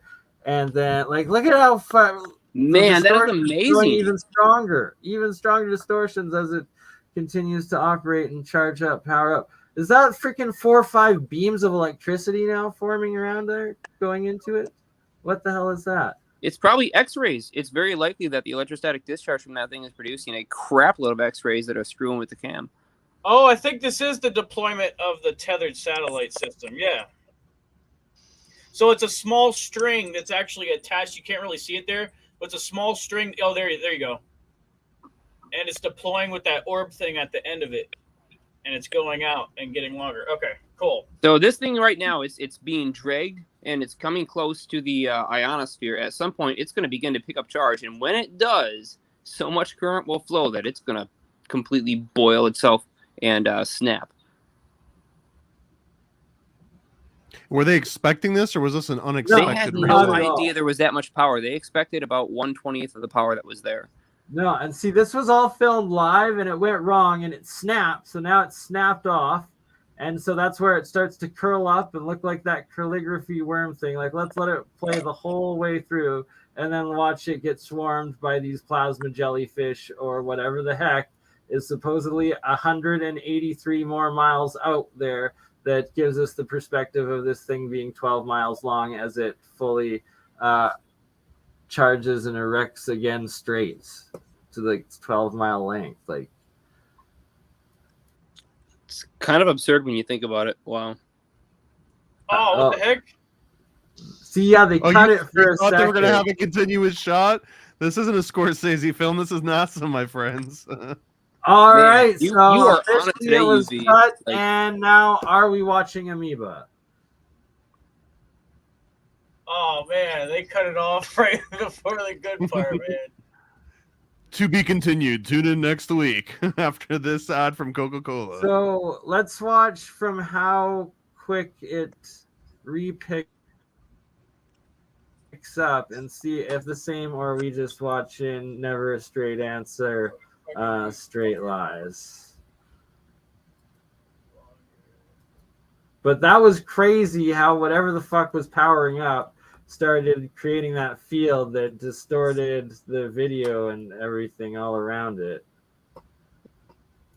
That's such an interesting concept too, because I'm so used to the idea of like that Tesla ionosphere tapping out, where you're on the ground and you're tapping in the ionosphere, and you're relying on the fact that you're grounded to kind of complete that connection and then tap into the energies that comes in. But now it's like, imagine you're on the other side of the ionosphere. You're at the very, the cusp of the exosphere and the ionosphere, and that you're not on the Earth, but you're still tapping that exact same power source in a different way. What an ingenious idea, and It really almost is. a testament to Tesla. Ironically, just to kind of bring it back to BurnEye's channel and the theme, it's an alchemical idea too, because what we have below, we also can expect above. Exactly. That's why I really want to find out. And I swear to God, watching it live, yeah, it cut to the scene. I remember watching this actually live. I was a big nerd back in the day. And this was a really big event. I was watching it live on the internet. It cut out for a minute, and then because it went down to them in the NASA headquarter thing, and then and then they went back live to them filming this. But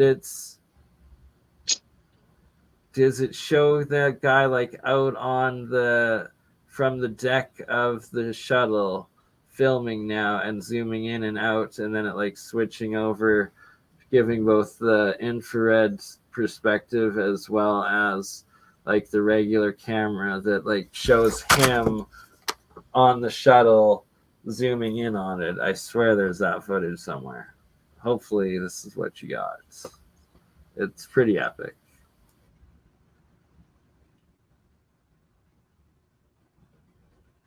But this could just be AI. You tell us, Thomas. You are the AI master.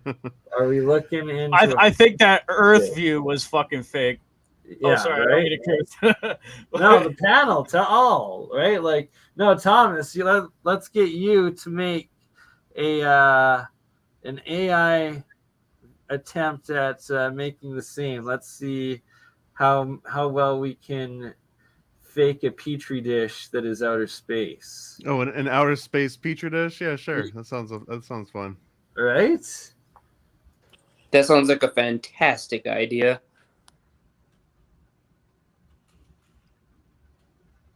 Hey, Johnny, also shout out Johnny. Also, I recall seeing this live. See, I'm not just making this shit up. It's not a Mandela effect. It's not, well, it could have. It could be a shared hallucination DMT trip, though. I know when I'm on DMT. Officially. Well, I'll salvia then. I say Or Datura. artificially. I've never done artificial DMT.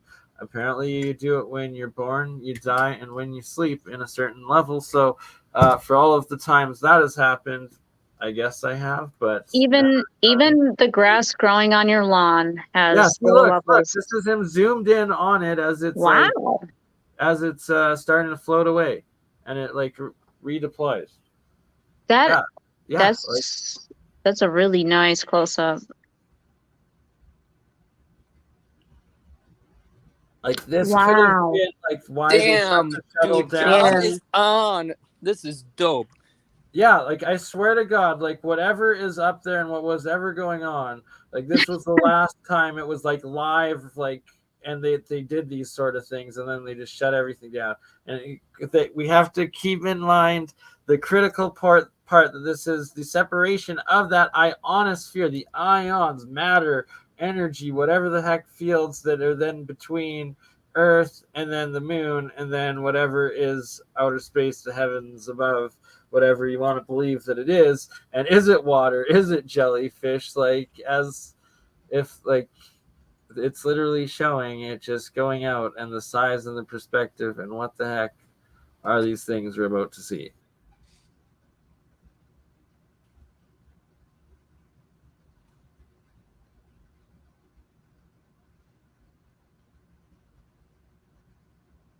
Dang, look at that. I really, really, really love Right? that It shot. looks like smoke, right? Like how it's like It looks like calligraphy to me until it starts deforming more. It really looks like a type of writing. See, we also got FGraph 72, the individual that so many of you that were making stuff and he was criticizing, and like he's a very harsh critic, but stating he remembers watching this live. So we've got several. I'm not hallucinating unless it's collectively, and then what the fuck, we're all telepathic and something else is going on. And No alternate timelines here where no one saw it. A little bit of a joke there. I remember when this stuff was big news, and I thought it was totally awesome. Like when I first came across those videos, like I was just in awe. I'm like, they actually did this. They actually tried to hang something down and collect power and use it as a source to do telemetry. That was the experiment. Was like it being an antenna to collect some energy out. And to control exactly where the spacecraft sits, so no need for propellant or anything like that. Doesn't even need to collect any kind of gases. It's just okay. You want to hang something right around there and keep it in geostatic orbit, or you have it just rolling around the Earth. Let's see what we can drag out of it. It's a brilliant idea. So I was so stoked they actually did it. I mean, this is really one of the coolest things that NASA has done, I think. So this is our AI space petri dish, which is pretty freaking epic on the right side. And on the left side, this is the footage of the camera of them doing the supposed fate. So is that real Earth? Is that CGI? What do you guys think? it looks like low res at the very least. I buy it. Yeah, it looks real. And like, look at, and then and there's the freaking thing. I don't know where the freaking footage of all those unidentified objects are, though. I don't know. Well, the calligraphy one, there's a longer video where it plays out from it being calligraphy to it then straightening out as it goes longer, and then first cool. One of the lights comes up, then another one of the lights come up, and then like as it keeps getting further and further, a whole bunch of them, and then like as we first saw, are these artists? Are these the artist interpretations, or are we actually looking? AI. This is AI's interpretation that Thomas. Okay. Yeah, these are all being generated real time as we talk. We need to make a full edit and post it all over Twitter and shit. Oh hell yeah! This is like a legendary freaking stream. This is the one freaking epic 420 UFO UAP stream. We literally have. We gotta throw some 420 references in here, right? Yeah, like put in some UFO, some jelly bio life. Oh, we need the Turgidin bears. We need some of those freaking microbial Turgidin space bears. Maybe some plasma ball lightnings. And we're going to just start adding one little thing at a time, just so we can see the gradual. Exactly. And I've tried to add like some low resolution 1996 film grain to it too, to just get that like more classic look. Right. It's definitely trying to make like a big planet though, so I'm going to see if I can get rid of the concept of planets. And I love that this is an actual live stream, and I made the claim, the recollection, the remembrance, and awesome job. Shout out Grandmaster UV John there, DJing the videos of finding all of this NASA footage, verifying what many of us recall watching live, and this event, and like it's replayed over and over. We got some space buds and trichrome sort of amoebas now. Yeah, this part right there. Yeah, so let's see if it played. Okay, yeah. Yeah, from here it should play where it curls up and then uncurls as it drifts off and they start. Yeah, I think Yeah, it was no. already curled up and now it's straightening Yeah, out. yeah, so it's uncurling. Yeah, you got it.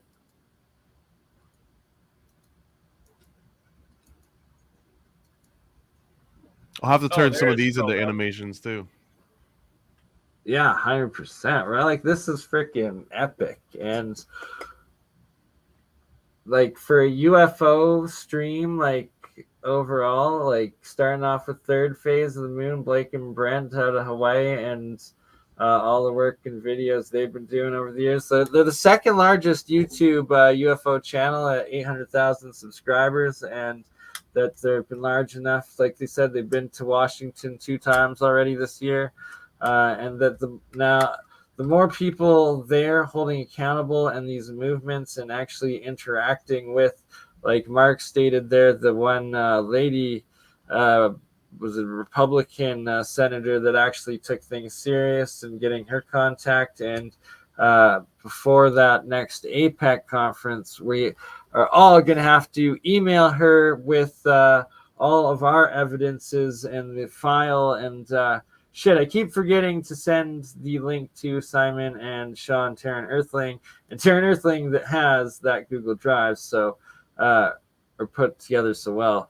I will be right back, and let's watch this thing play. And the swarm of freaking UFO plasma jellyfish. Is it all jellyfish? Is it all amoeba? And next term to add in, please, Thomas, space bear. Yeah, let's focus in on the space bear. Exactly. And what's ironic is I'll also compare it to several paintings that I have of space bears in astronaut suits and UFOs I already have on my wall because just a space bear, you know, Russian cosmonaut, Tartarian. No. And what happened to the freaking giant ball that like charged up there and broke the thing? Like that was crazy, the distortion that started happening. The satellite, they claimed they were impregnating the firmament with. We got some space bears. That's fucking epic. This one looks like a turtle. Right? Let's see the space. That actually looks like the... Love it. Yes.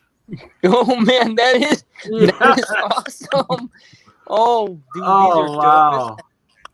This is amazing, space bears. Wow. I like that one a lot. All of them are freaking. You know, I'm gonna add some like that's cool. to it too. Freaking epic. Nice. That's funny. That's pretty Right? dope. Like, Which AI art generator are you using? This is just Stable Diffusion that I'm using through an UI called Automatic 1111. all right, I'm gonna send the links now and go for a smoke. I'll be back in 5 minutes. Please run some more space bears, and then maybe add in a space forest for our space bears. A space forest? Or space jellies. Or yeah, space. Let's get a space forest, but also get some space jellyfish at some point too. I've been using Dream Studio. It's amazing, especially the anime style. It's amazing. Like I've been doing like cats on flying saucers and stuff. I'll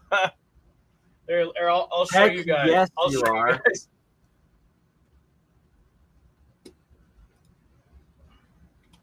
Yeah, this I want to see. See the cat fleet.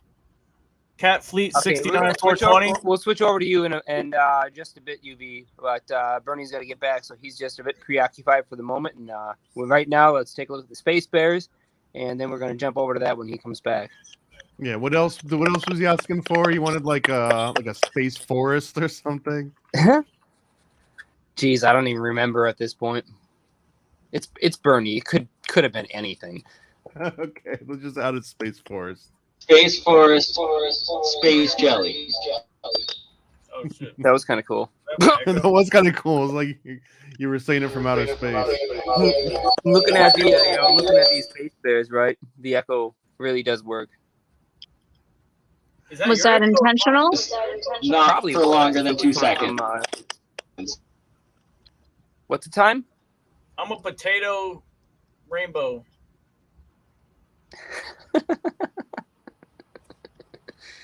Oh man. Flying Yeah, you're saucer. definitely, dude. You're on par today. Like you are definitely rocking it today with with great video and keying up the right spot. Like what I would say, whatever you're smoking today, get more of it.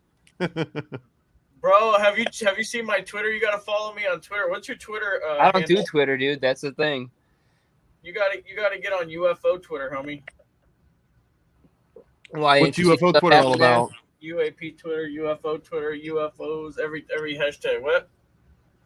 It's all about sharing the best intel and getting lots of views. You get hella views, bro.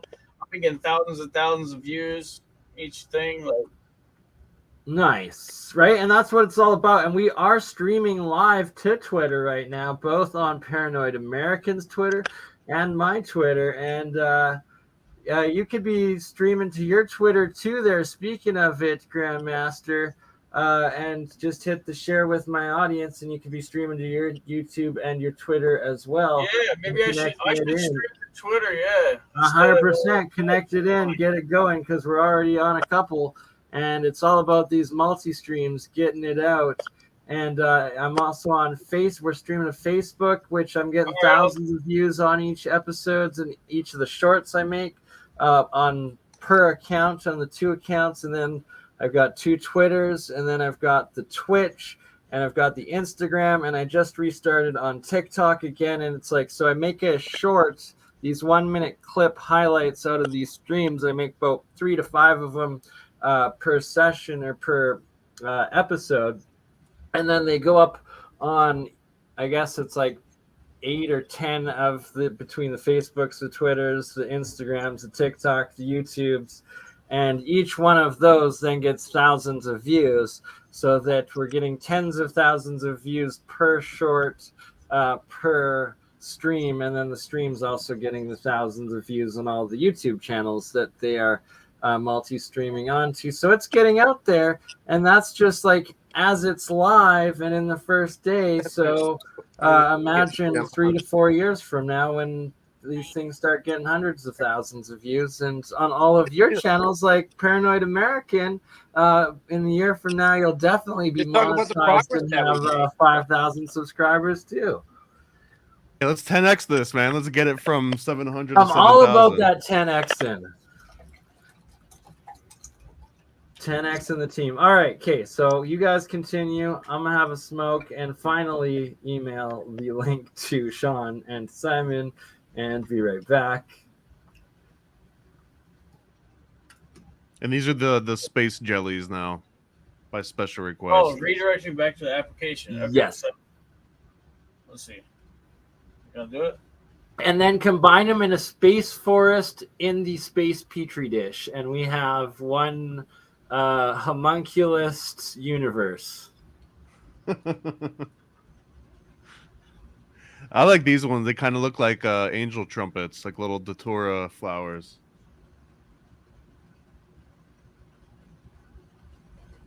And this one's just using one model out of many. This one's called Consistent Factor, which ironically is trained off of professional portrait photography. It's not even really meant to do anything close to the type of images that we're making here.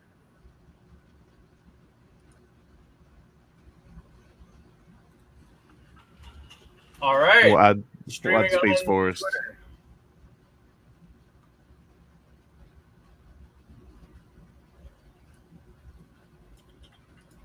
This is the first time. So I do think that NASA probably had the technology to make low resolution versions of this automatically. Because I mean, if like a lot of people too are always talking about how the images that NASA puts out are fake and they're just kind of like computer generated based on sort of like different vibrations. Well, I mean, you're kind of describing a digital camera at that point too, like a mirrorless camera where you've just got a photo sensor that's translating, analog signals into some kind of a digital format. So it's also very similar to just like faking it.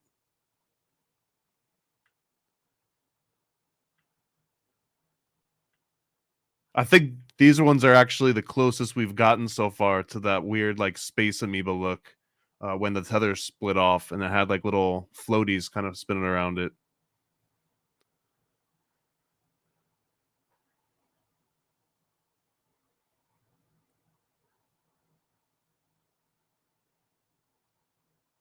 And these kind of remind me of like old school like space shooter games too. These look like the type of enemies that you'd shoot and get little power-ups out of. Yeah, they do really have that Oh theme. my god, yes, that is amazing.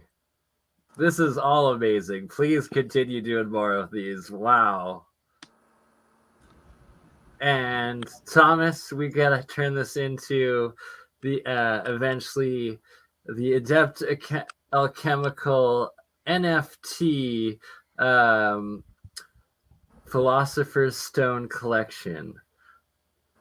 Available for XRP, Cardano, and maybe Select. I was deep in the NFT game for a little while, but it just got so fast paced, man. You gotta pay attention to it like every single day. Right, so I don't want to dating. launch any NFTs or like a program until it's all like first have the structuring and the basic like main things done, and it's like having a core like script in full, the full script story of both the movie and the video game that I want to do, and essentially it'll be like an animated, AI generated movie series or comic series. The Last Tsar of Tartaria, and then the crypto video game where like the NFT video game, and it'll be Wizard Wars that are based off of it, and it'll be like in a steampunk like freaking airship sort of environments and age with your castles and your alchemical wizards and unleashing your swarms of homunculus against the orcs and goblins, flying your dragons. It'll be freaking. Does this come with a free DMT vape pen too when you sign up? Yeah, there you go. There you go. Good question. Only if you join us at Anarcho Poco in Mexico next year. Yay! Or something like that. I don't know. But we're going to be doing meetups. Charlie, throw some more space buds in here. Right? Yes, I was going to see. We're on that same wavelength, that 420 stone wavelength that we got to have the space forest with the space weeds and get them forest of weeds. And maybe if you can add in like the Futurama generator and a South Park generator themed too of some of the space forests or weed forests or space bears or whatever we can do too to end the series. It'll be pretty epic, and maybe we'll try to come up or routinely do some of these themes throughout each of the generations, each episode sort of thing. And yeah, we can switch up the models a little bit too. Like I said, I'm using this one now called Consistent Factor, which is just one of, at this point, like infinite numbers of models, because every day on Civitai, which is like one of the most popular free AI model sites, you can go and download all sorts of different models from it. And that's where I put my models on. But like, they've, just like you were saying, they've got Family Guy models that make everything look like Family Guy. You've got ones from any cartoon, and the old Futurama. Disney. So I've tried with, it was the Wall, or is it Wally or the Dolly, the Dolly one, their Futurama one, and it was pretty epic. Some basics starting in a past one, so I want to do consistent with that. And then there's like one that is like the neon 80s kind of like Miami Vice sort of vibe. So if I could probably throw that one in there if I threw in what you'd call like a vaporwave style. There we go. Welcome, Sean, Taryn, Earthling. Sorry that took so long to finally remembered to do that. Who knows if Simon's still awake? Big Giants. Oh, Ben, if you want to join, I can send you the link too. Absolutely epic stuff. Look at that, right? And it's like, Here we got some vaporwave coming up now. Yeah. Oh, that's epic. Oh, there we go. That's Simon speaking. Amazing. How you all doing? Is my mic audio good or? Little hot, but doing good, brother. How was your Ottawa Canadian legalized 420 today? This is what, the third or fourth legal 420 in Canada. Oh, I'm in Toronto, not Ottawa. Toronto, sorry. See, I'm not stoned since like I posted at 4:20 a.m. Happy 420 Canada several doobies and bong hoots and dabs earlier. Yes, Toronto. Well, how are you? It doesn't change much for me. This is pretty much a normal day. Got Desbois says Space Hockey Bear. I would love that too. I'm on it. Oh, I like a lot of these ones, man. These ones came out great. Right, all of them, right? Like, oh yeah. I like the one that looked like Metroid that you had earlier. Yeah, I'll post every single image that we generated. I know, just tonight. like you did last time. So epic, man. Like, so what do we have? A space hockey bear? Yes, sir. And maybe one after that as well with this neon filter to it too. So we get two, the original and the neon space hockey bear. Yeah, I'm doing them in bigger batches now. I'm doing them in batches of 16, so we get a whole bunch to look through. PA is batching in a bigger oven of amoeba. That's right. Put them in the oven. Dishes. It's a good thing I didn't have this when I was a kid because I would have lost all my time to it. It's okay. We're building. We're creating. We are like, this is good AI. This is not the bad AI. This is not the self-destructive. This is the one that makes you think about things and learn things and find new wonder and things that didn't exist before. So yeah, I always think that this has the good AI too. And it's also funny talking about putting them in the oven and cooking them because those are the types of terms that you use in AI. For example, when you're training a model, if you train it too much, it'll start kind of deviating and it gets past this point of like perfection. And that's called over baking a model. So there's all of this like baking terminology built into it. Do any of these models understand the concept of a fractal yet? Like the Mandelbot, from a visual standpoint, yeah. Space Mandelbot after these. Oh wow, these are epic. I guess. This was supposed to be a hockey bear, though, right? So I need to pump up the hockey. I'm gonna pump up the hockey a little bit. When you put it in brackets like this in a lot of these prompting languages, not Midjourney, but in Stable Diffusion, every time you wrap it in a hockey bear. Okay, so it's not anti-Semitism. Okay, got it. Hey, correct. Yeah, I need to put out never anti-Semitic hockey. This one, it basically one set of parentheses means 1.2. Another set of parentheses means like another 10%. And every time you add more parentheses, it just adds 10% weighting to that particular thing. So by adding hockey with these two, it's a little bit under 1.2% weighting. So we'll actually see a little bit more kind of hockey themes.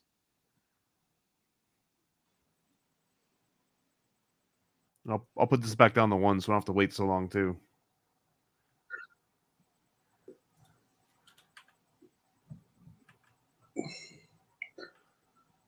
So it's getting closer. You can see ice. So it gets that there needs to be ice with hockey. And that almost looks like a table talk sort of air hockey.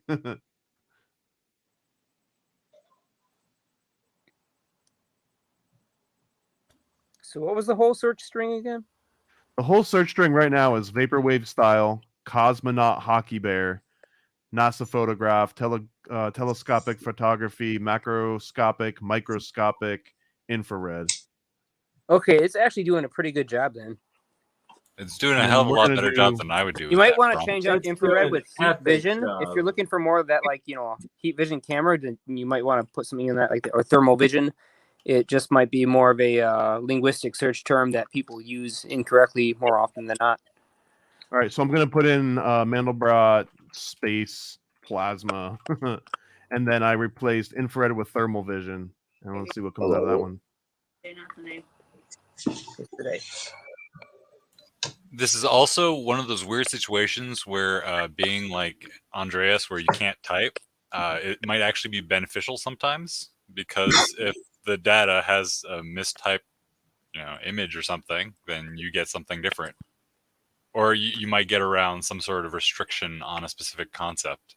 And that's actually totally accurate. And actually, this little tool I got in here called a tokenizer. So if I take this whole string and I pass that into the tokenizer, it'll show you all the individual tokens. It's a little bit hard to see here, but like each of these is broken up into a different color. So for example, Mandelbrot, it actually breaks Mandelbrot into two different tokens, Mandel and Brot. And then the same thing for like telescopic. It breaks telescopic into tele and scopic are two different tokens. So it's actually would match things differently based on it breaking these things down into multiple words. Whereas like photography is just one token. It doesn't break it into like photo and graphy, which is really interesting because you can basically take the word telescopic and make it say tele, anything, and it doesn't have to be telescopic. And then you can add scopic to the end of any other prefix of a word and make up new words and then get the visual representation of these words that don't exist, but they do describe something that could potentially exist in an AI model that has 2 billion parameters or way more than that. And then you can see it does kind of understand the concept of fractals quite a bit. Like these are definitely fractal type patterns. This one especially so.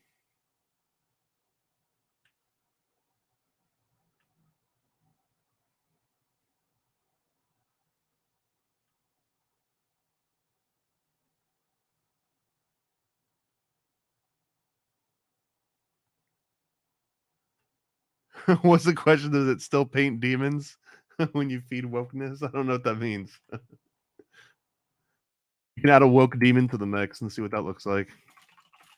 And I'm going to take out thermal vision just to see if we can get something in slightly higher resolution. I'm also going to add something like 12K.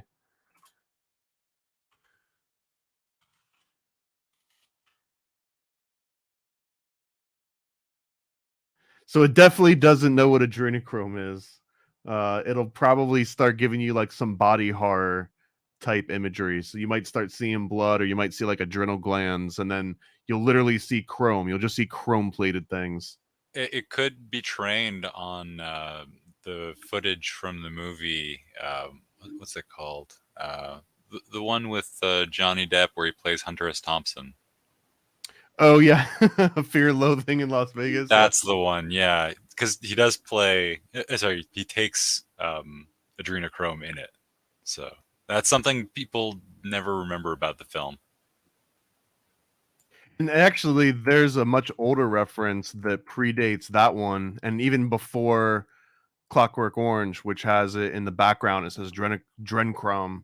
But there was a short story called Blood of a Wig, and that was one of the very earliest references to adrenochrome. They didn't call it adrenochrome at that point, but they were basically breaking into insane asylums and stealing the blood of schizophrenic patients to then shoot it up and then become temporarily insane. It was like a free high, but they also claimed that you could relive some of the past experiences of the schizophrenic person that you were stealing that blood from. So it wasn't just kind of like a trip. It was that you actually got to like vicariously live someone's actual past experiences by doing some of this. And that was a short fictional story, but that's also where a lot of the basis of adrenochrome mythology sort of stems from. I think it was the guy that wrote Necromancer, or sorry, I'll have to look up the exact name of it. If they're in an insane asylum, I probably wouldn't want to experience their lives. Yeah, I mean, just personally. We're just gonna type in adrenochrome. Yeah, but if you're in 12K ray politics tracing and and see you what happen to be a happens. psychopath, then you just might. Well, and there's also the concept though that typically, like objectively through actual stats here. People that tend to lean towards artistic fields, musicians, artists, they also tend to have higher rates of schizophrenia and dementia versus sort of like non-right-brained fields, just in general. So there was also this idea that a schizophrenic's blood, you might actually be, taking the blood of someone that was like a world-class artist at one point in their life, and it just returned as something different. So here, this is what it thinks adrenochrome is. So it's absolutely nothing. It's just like the most generic. And you can kind of prove that again by taking adrenochrome and passing it through this tokenizer, which basically translates text into these individual parameters. So, for example, adrenochrome is being broken down into add, reno, and chrome, which is basically means it doesn't know what the hell any of this means. So it has to break it into smaller tokens. And these are the actual, to oversimplify it, if you imagine this AI model has, billions of parameters or millions of different parameters that you can tweak, like a million different little dials that you can turn. These are just the IDs of each dial within the word adrenochrome. So there's adren is dial number 594, and then dreno is this one, and then chrome is this one. So cat and dog and corn so I type in the word their own cat, right? number. I type in cat, that has one single token, yeah. So the cat dial is dial number 2368. And if I do dog, the same thing. But if I do like doggy, DOGGY, there's that one actually gets its own dial too. See that? If I type doggy bag, let's see, that should probably, so this one interestingly enough breaks into 3 tokens. So this got into do, GGY, and BAG, and that means that it's very unlikely that it knows what a doggy bag means in that context. Otherwise, it probably would have broken it into either 1 token or just 2 tokens, and not DO is the word that it just extracted from that. So it no longer is trying to look for doggy; it's looking for do GGY. So this implies you'd have to train this model. It's nothing. It's just like an abstract thing. It's like you're doing a thing and it's a GGY bag. I don't understand. Please, and it's gonna try and it'll draw something. And to be honest, since we're live, I don't want to type words in that it doesn't know because it's very unpredictable what it thinks a GGY is. Well, it is funny how we attached that suffix intelligent to this Desertus. technology, right? Hey guys, good to see you. Happy 420. Oh hell yeah, man! Yeah, we Welcome were just to the party, talking brother. about you. I was Happy hearing about the 420. dog. I was like, oh, some training on. Yeah, next thing you need is like to train Lassie, because I think Lassie could make a good comeback in AI. Like this is where memes can go further because now we're teaching AI how to meme, and I don't know why, but I just imagine, Lassie is like the rescuer, and Lassie's the communicator. Lassie's like Lycos. Well, you came in at the perfect time because since the last stream where we showed off the beginning of a lot of crystal seeds, we have made some progress in terms of quality, and now there are several to show off. So I will Liminal, and she can go ahead and tell you everything about it. I had to unshare just in case Lassie came up with something spicy. Thank you, because we are, just AI bombs. Like, yay, multi-stream live on everybody's channel. And then, it came out fine. It came out fine. It made little dogs. Oh, Okay, no goatsy or something? No. Okay. Yeah, I mean, honestly, it wouldn't surprise me. So it's not exactly Lassie. I mean, it's trained off of all the stuff that we've put on the internet over the years. So think about it. Yeah, no, I mean, yeah. Yo, Bernie, check out that link real quick that I put in the private chat. Sorry, just testing. Can you guys hear me? Loud and clear. Excellent. I don't know if I was muted, but for a while I was like, liminal. I don't know if you heard that part, but I'm glad you're back. Got the crystals? Let's do it. She heard it. She appreciated it, and she commented on it with me earlier. Based. So, yeah. Awesome, dude. Nice.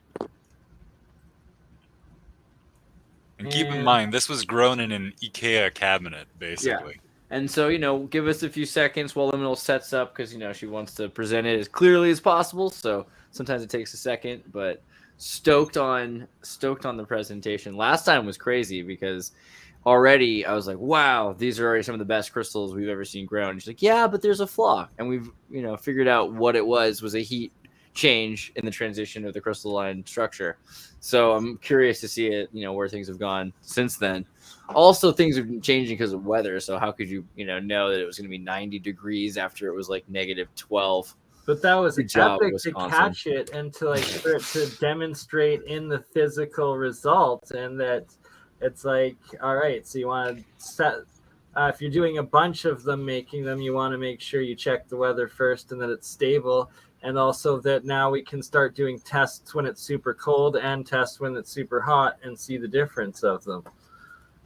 Oh, Hey, hey, John, y'all. are you playing? Do you guys want to Pong, see or- our largest crystal we've harvested so far? Let's do Yes, it. we sure do. Alrighty. Let me turn on my cam here. If it will let me. There we go. Or not. Finny. I'm Oh, yeah. Okay. Oh, no. You may Just not click see it once epic and wait lens. for it to respond. The damn thing has like a lag of 1.3 seconds or something, so you'll click it twice and then it'll shut itself back off. Okay, so should I Just click hop once. Oh, Okay. it might be because. There you go. Oh, Is it holding? you got Looks it. Yeah, like it is. That is huge. It is. And a perfect lens. Like, wow. The approximate width in this orientation is about 6.5 centimeters with a height of 4 centimeters. Oh my God. And It's like a credit about card. a thickness But yeah, way of thicker. 3 millimeters. Dang. Is that And some I can- salt? Is that This salt?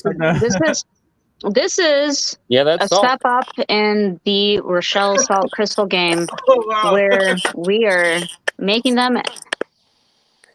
We're just making them better. If you and want to bigger. understand alchemy, you've Dropping got to them and they understand ain't salt. shattering. Yep.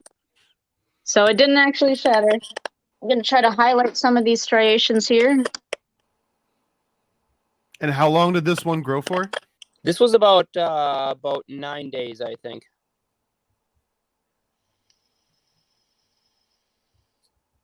Wow. Look at How that. easy would this be to reproduce if you wanted to make another 10 of those in the same? With our Bringing them another shape light? we and literally everything? have a bunch of them, and she's going to show you in just a minute. We have a whole growing awesome. cabinet filled with these things.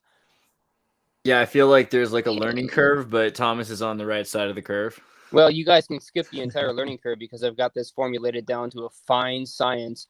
And with these methods, anybody can reproduce. I can't wait till you start selling crystal growing kits because I know yours are going to be better. I really think you should be selling those lasers too. Never. Got the I'm salt. glad to be one of the few people on One Earth that day. has a 4-color handheld laser with. You wouldn't sell it for like 10K? What's that? You wouldn't sell it for like 10 grand? Nope, won't sell it. Nobody's got a 4-color laser, and I have all the parts to build. If anybody does come out with a 4-color laser just to top me, I'll go ahead and build my 7-color laser, with each wavelength being 7 unique diode wavelengths, all mixed together with an entire 18 optic matrix. Inside that one, there's already I think that one has 23. Oh, we got a little echo going. Who's There, that good. one? Okay, there we go. Yeah, I think the other one has like 23 total optics, and that would just be 18 facets for the other one, just for the wave mixing, not including corrections. So, yeah, it's a heck of a piece of equipment. Wow. And what are the short-term practical applications of this particular crystal here in your mind? So there's a lot involved in gravity control that people do not know right now. We're not prepared to release that information, but it will be forthcoming if you guys stay tuned. So why don't you go take them over to the actual cabinet set up there, and let's walk through how we're able to grow these kinds of crystals so people can see, because this is very easy to replicate. Yep, so I'm just going to go off cam for a second and migrate to the cabinet where we're growing. We have our little crystal lab growing out of a cabinet. So just give me 1 second here. I'll be right back. It really is something that someone 300 years ago could have done something similar. 100%. Absolutely. The Alchemist did. There's I mean, doc- these crystals, their fundamental ingredients are cream of tartar and washing soda. I mean, 300 years ago, no problem. What did you just say? Cream of tartar and washing soap? Washing soda. Cream of tartar is Which the is, and sodium sodium carbonate. carbonate. Sodium carbonate, yeah. So you can make sodium Okay, if carbonate my by camera would study. if you bake your sodium bicarbonate, you get sodium carbonate out of that. But really, sodium So many of you bicarbonate guys is can see the cabinet more doors. useful at this point. Yes, ma'am, we can. Oh, you can? I just can't see them on my end. You're on. We can see your fingers though. But Yeah, also, I was gonna really, say, really quickly, I wanted to let say me to just Thomas tap that this off one time and tap it back on. tartric acid is the first. We American can see patent. the drawers. We can see the cabinet. Yeah, tartaric acid, but an awesome name. So yeah, so go ahead. Let's take a look at what's You inside. guys actually see the doors? Yes. You're Okay, good. that's just not the view on my end. Very nice doors. All right. So we still have 4 trays left in here with some dishes in the back.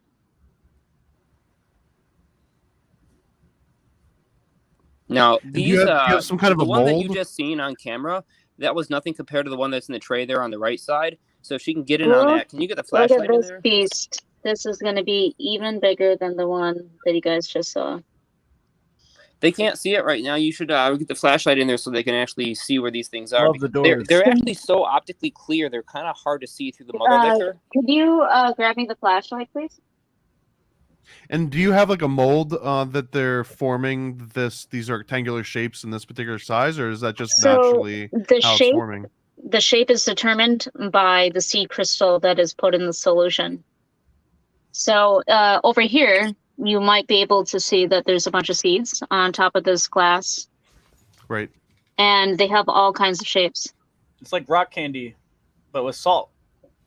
I love Yep, the square and ones, you right? can That's see crazy. that some of them can be shaped down to have very particular shapes. Wow, what is wrong with your setup? Yeah, I know. Everyone can see it except me. So that's another question I have. Clear. Can you you should drop out and come back in for a second? Do you guys mind if I drop out and come back in? Yeah, Not you at can. all. Thank So- you. I'll be back in a second. Do you think that Yeah, that's definitely a screw up. if you were to cut the crystals, do you think you can force them to grow, based on your new geometry that you force the crystal? Because Oh yeah, and also like putting signals, like the signal generators and stuff like that, and maybe even 3D printing the seed crystal, and then the seed crystal dictates how they form, what size, and all of that. Here we go. All right, thanks for the wait. I'm back. I can see my own camera now, so sorry about any of fingers in the way. So how old is that one? That one is going on about 9 days now. That one was a experiment to grow it very, very slowly and see if it increased the optical clarity, which the answer is yes. The one in the back there, now that's growing significantly faster. That's on 4 days now. Jeremiah, you are said- you over there? I'm standing right here. You were mentioning that you don't. You're on liminals, Mike? Are you on liminals, Mike? Yeah. Oh. You're a little muffled is why. So anyway, you're saying Paranoid American? You guys are mentioning that you don't want to disclose the practical applications yet. So if I just have another question to prize a little bit at that, but is the optical clarity like a functional portion of this, like the clear, or is that just like an indicator of some other aspect of purity, or are you actually using it for its optical clarity in some way? That question I can't answer, and yes, the optical clarity does actually matter here. It's also primarily an indicator, so I can not necessarily require the optical clarity if it did not affect the crystalline structure, but in this case, it does significantly affect its dielectric withstand strength, and that means imperfections that are not optically clear offer failure points for extremely high electric field stresses, which will be placed upon these crystals. And you can see on the top here what she was mentioning before. These are a bunch of seed crystals on the top here that we use to drop in the tray when we have a supersaturated solution at exactly the right temperature. And so these will then start to grow out, and we pluck these from seeding trays that we set up. And this gives us a pretty good option of the size and the shape of the crystal, which lattice we want to grow. And the cool thing is using this technique with a limited height in the liquid level, which you can get on the side here and take a look at the tray here. Let's show them how we set the liquid level here. You know what it reminds me of, especially the one that you grew with the phosphorescent occlusions in it. Yeah, the rhodamine 6. Yeah, that reminds me, and I'm a huge nerd, and I'm going to bring it up again, but in Stargate SG-1, the Goa'uld technology, it all uses crystals that are rectangular like that. There's so many truths. Okay, we have to start a series, Alchemical Truth in Sci-Fi and Fiction. And there's so much. SG-1, like, my God, there's so much. Scott was mentioning the rhodamine 6. That's this peculiar orange dye over here. When highlighted with UV light, it fluoresces. It will also fluoresce under blue light. We've shown this off a few times. And it looks like these crystals have actually captured quite a large amount of the rhodamine 6. Yeah, very surprising. And I'm also noticing now, and I didn't see this before, but are you seeing the wavelength shift that's happening because of some kind of compound within the Rochelle? It's actually reacting. It's kind of slightly more blue. Someone else said it at the same time. Yeah, we have to get you a pork pie hat, by the way. 100% sure that is a Rochelle salt, but it probably, and it's like, how would you know that it looks like that? Like, anyways, I don't know, because I've never actually. We have these we have these smaller experiments over here. These little crystals that only captured a small amount of the rhodamine 6. A lot harder to show off. You can actually make diamonds pretty easily. They're called shock diamonds, and it's by making explosions. So that's the cool way to do it. Implosions. That's the edgelord way to do it. Shocking those poor innocent diamonds. It's the backyard way to do it. Boy. I like my diamonds old-fashioned and hand-picked by children. Yeah, I like blood diamonds. You know what I mean? Yeah, so Michael Michael asked a while ago. Only if they're labeled from Canada, of course. Canadian blood diamonds have maple in the blood. Yeah, stickier. Yeah, just because it says Canadian doesn't mean it's Canadian. Oh, I'm sorry, Liminal. That was amazing. We didn't mean to get distracted though. Because no worries. It gets a little awkward once I have to move off the tripod and walk around with this phone camera. It's like twice the size of my hand, my phone. So. My God, yeah. Yeah. Hey, there's some dudes floating around in space. So, sirs, before you joined, we were looking over. These official NASA video of the 96 space tether incident, and it's the famous one where it gets swamped by these like jelly UFO things. And like it seems like we all remember, many of us in the live chat, I remember watching it, and like it was filmed from the shuttle live, and like it devolved into John, do you want to now play the segment where it goes into these freaking UFO? This thing. So this is supposed to be maybe anywhere between 300 yards and 12 miles. No, long? It's 12 miles. So the tether is supposed to be 12 miles long, and it's we read it. I think John said it was like 160 miles out away from the shuttle at this point to be that size of 12 miles long. So that little rod is apparently 12 miles long, and that's the tether. So all of these objects that are flying and floating around it are within the scale of that thing being 12 miles long. Exactly. Damn. 12 miles long. That's huge. And they're moving like, do you have any idea of the speed, I guess? I'm sorry, you're going to have to explain it in a measurement I understand, like football some of them fields. slow down. Right, yeah. I mean, Canadian football fields, though. Well, of course, they're bigger, so they're better. Right. I mean, just compare literal just space compare the lengths to bacteria. how fast some of these things passing behind it are flying, and at least you have your minimum then. Some, If it's 12 good call, miles and they're moving Anthony. across, Some one change length. 90 degrees. Some of them slow down and stop, and then like that guy slowed down a little bit, then accelerated again, and like they're doing all sorts of different maneuvers. I mean, I'm seeing some that are going anywhere between 1 to 14 miles per second. And yeah, like literally sea creatures made of plasma, space bacteria. Like, what the heck are these things? Like, And that one that's flashing there too. I mean, that They yeah, are might just bioluminescence or what is it, right? yeah. Yeah, David Sarita claimed that he made his galactic clock out of that flickering thingy that you see there. It's pretty much what it does is it's a weird galactic clock that like just vortexes into the center. It's he did a whole video on it with Dan Aykroyd. Yeah, I remember that. I remember that's one of the main, like I said, like there's like at least 10 really famous, really well done like UFO documentaries on this specific incident and footage that have been done over the last 20 years since it happened, or 25 years now, I guess. Yeah, No, I've been living on a rock.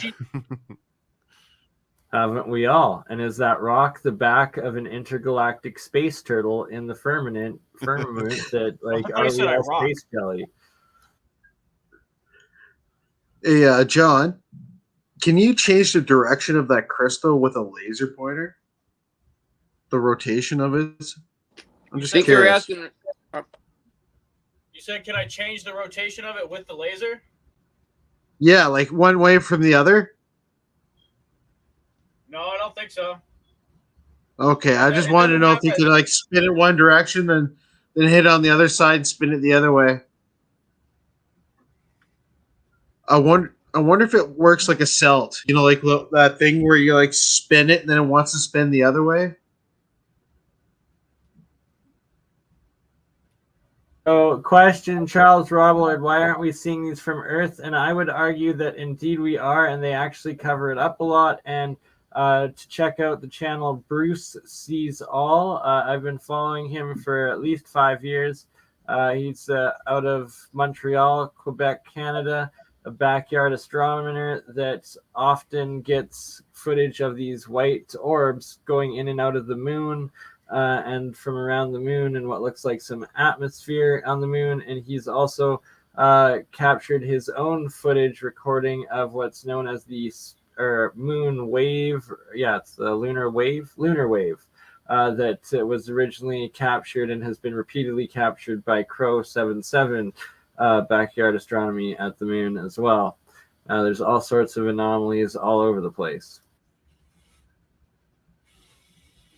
I got a crystal question. I don't know if any of you guys can answer this, but do you know if you can grow or manufacture using just like growing crystals a sunstone, like a Viking sunstone that has that polarizing aspect where you can detect where the horizon and the sun's at? You mean Okay, let's birefringence? start with a good definition, and if you can share a screen or something, can we get up some images of what the heck is a Viking sunstone?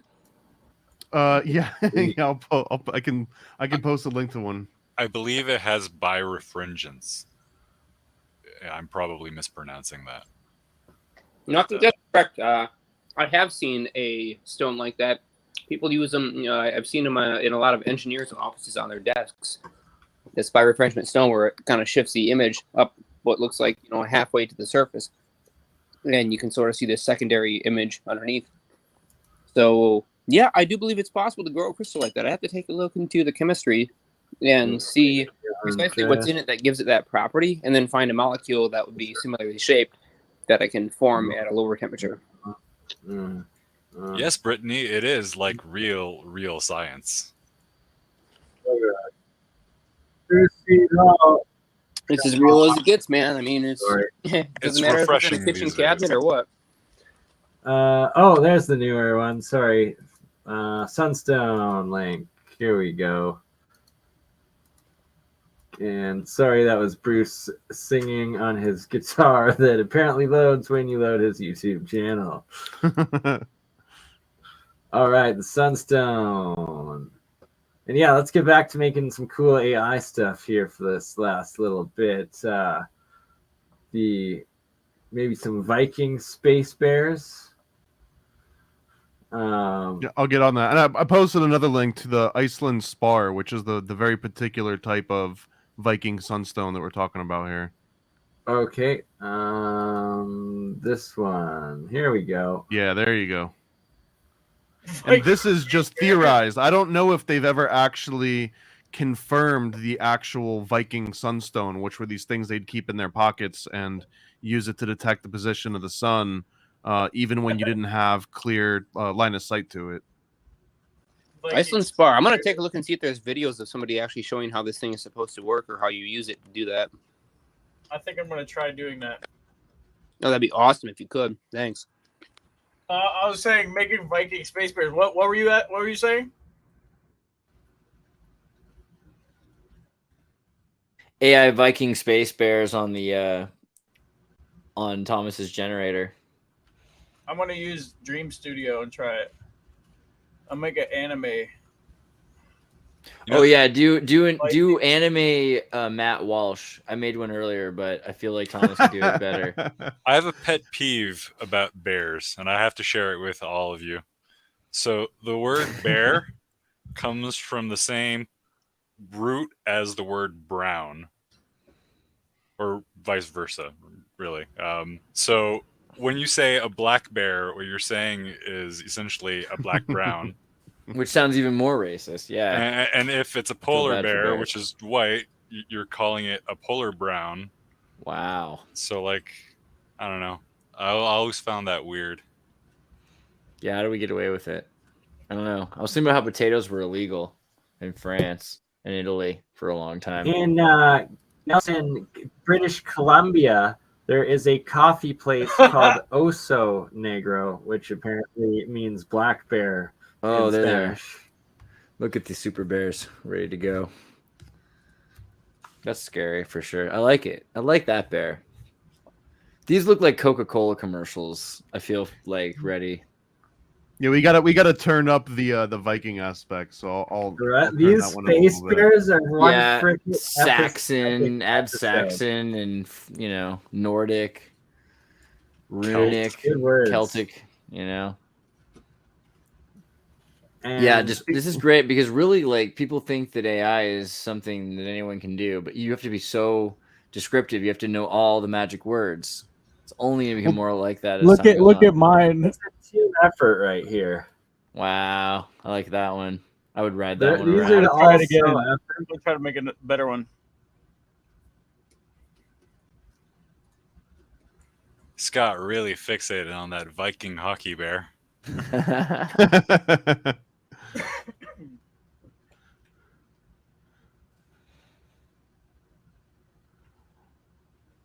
Oh yeah, these are dope.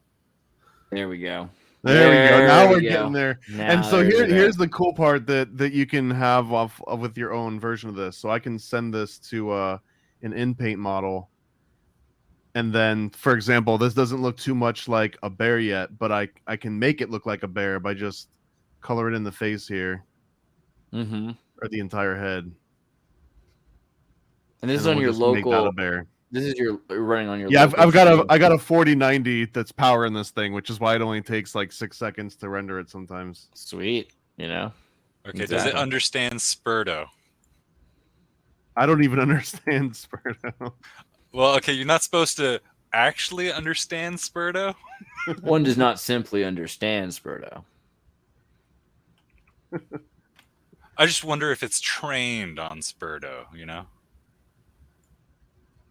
I This still have is no Spurdo. idea what that means. Yeah, I don't either yet.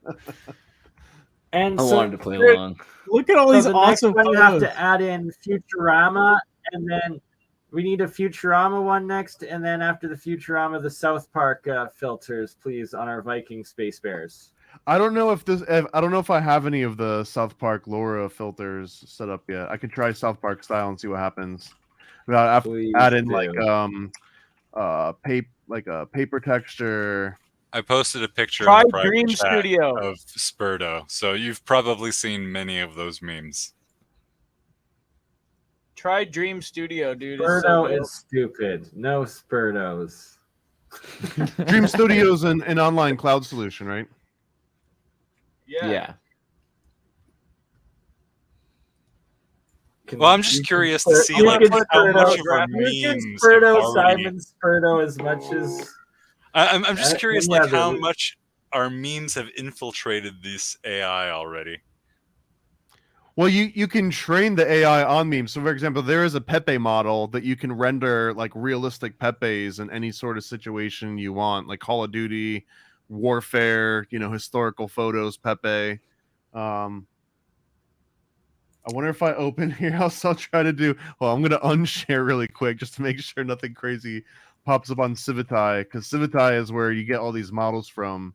And very recently, they just started adding, like, for example, Family Guy and Futurama style models. so you don't want it too giggity.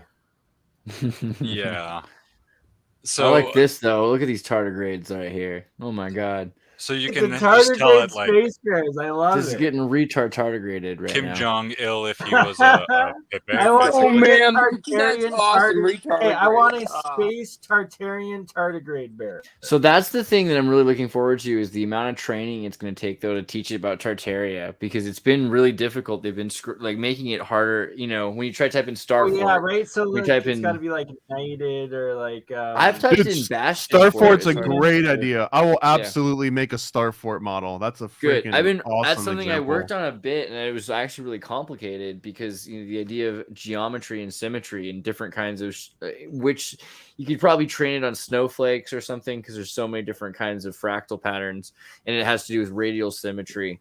But that was Well, about the point here's where the I cool moved thing on. is that the most Okay. recent training programs is that if you do a textual inversion, you can do a really good one that generates basically a model that's like 10 kilobytes or less with 12 to 15 pictures. And if you make a LoRa or a Lycoris, which works slightly differently than a textual embedding would, those ones you can get them to around like 100 megs or smaller, and those ones you can train on as little as 12 to 20 pictures. So it's not even like you'd have to find hundreds or even thousands like you used to with those GAN networks. With the latest kind of training for stable diffusion, you need 8 to 12 really good sharp photos, and the rest is all just how much you do the training.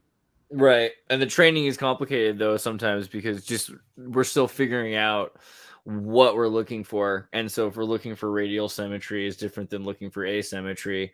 And so, there's been two schools, and you can look at like disco diffusion when it came to radial symmetry, and it breaks. It has a really hard time figuring out whether it should do asymmetry or radial symmetry. Like whether you're looking for a face or you're looking for a jellyfish, that can be hyper confusing to AI still, as far as I can tell. The other thing is music, though, and I've seen some of the music you've been working on. Whoa, did you just do this, or is this your? So this is an Toon example of a LoRa model. Wow, so this Toon one Boom style is amazing, very convincing. And this is Seth MacFarlane style. And one interesting thing, if you'll notice, is if you look at the pupils, whenever you try to train cartoons, it has a really rough time with putting a single pupil inside an eyeball. You'll constantly see these two pupils and eyeballs when it's doing these types of like artwork. But if I go in here and I type in Simpsons, for example, there's all sorts of like Simpsons models. So here's a Simpsons model. And you can feed it in, any sort of thing you want. So someone did, like a Taylor Swift apparently on this one. Is that looks really like Will any Smith, maybe. worse than the animation eras we grew up with, though? That's the truth. Is that they're training it on probably flickering pupils. They probably had two pupils drawn on one frame because they do 12 frames a second or something. And motion blur. Yeah, or whatever they call it, a smear. Here's an example of the Peter Griffin. So now someone trained enough Peter Griffin images that you can re-render him in any style that you can think of. So these are like some high quality comic styles, but it's all based on the same model of Peter Griffin that came from all sorts of different sources.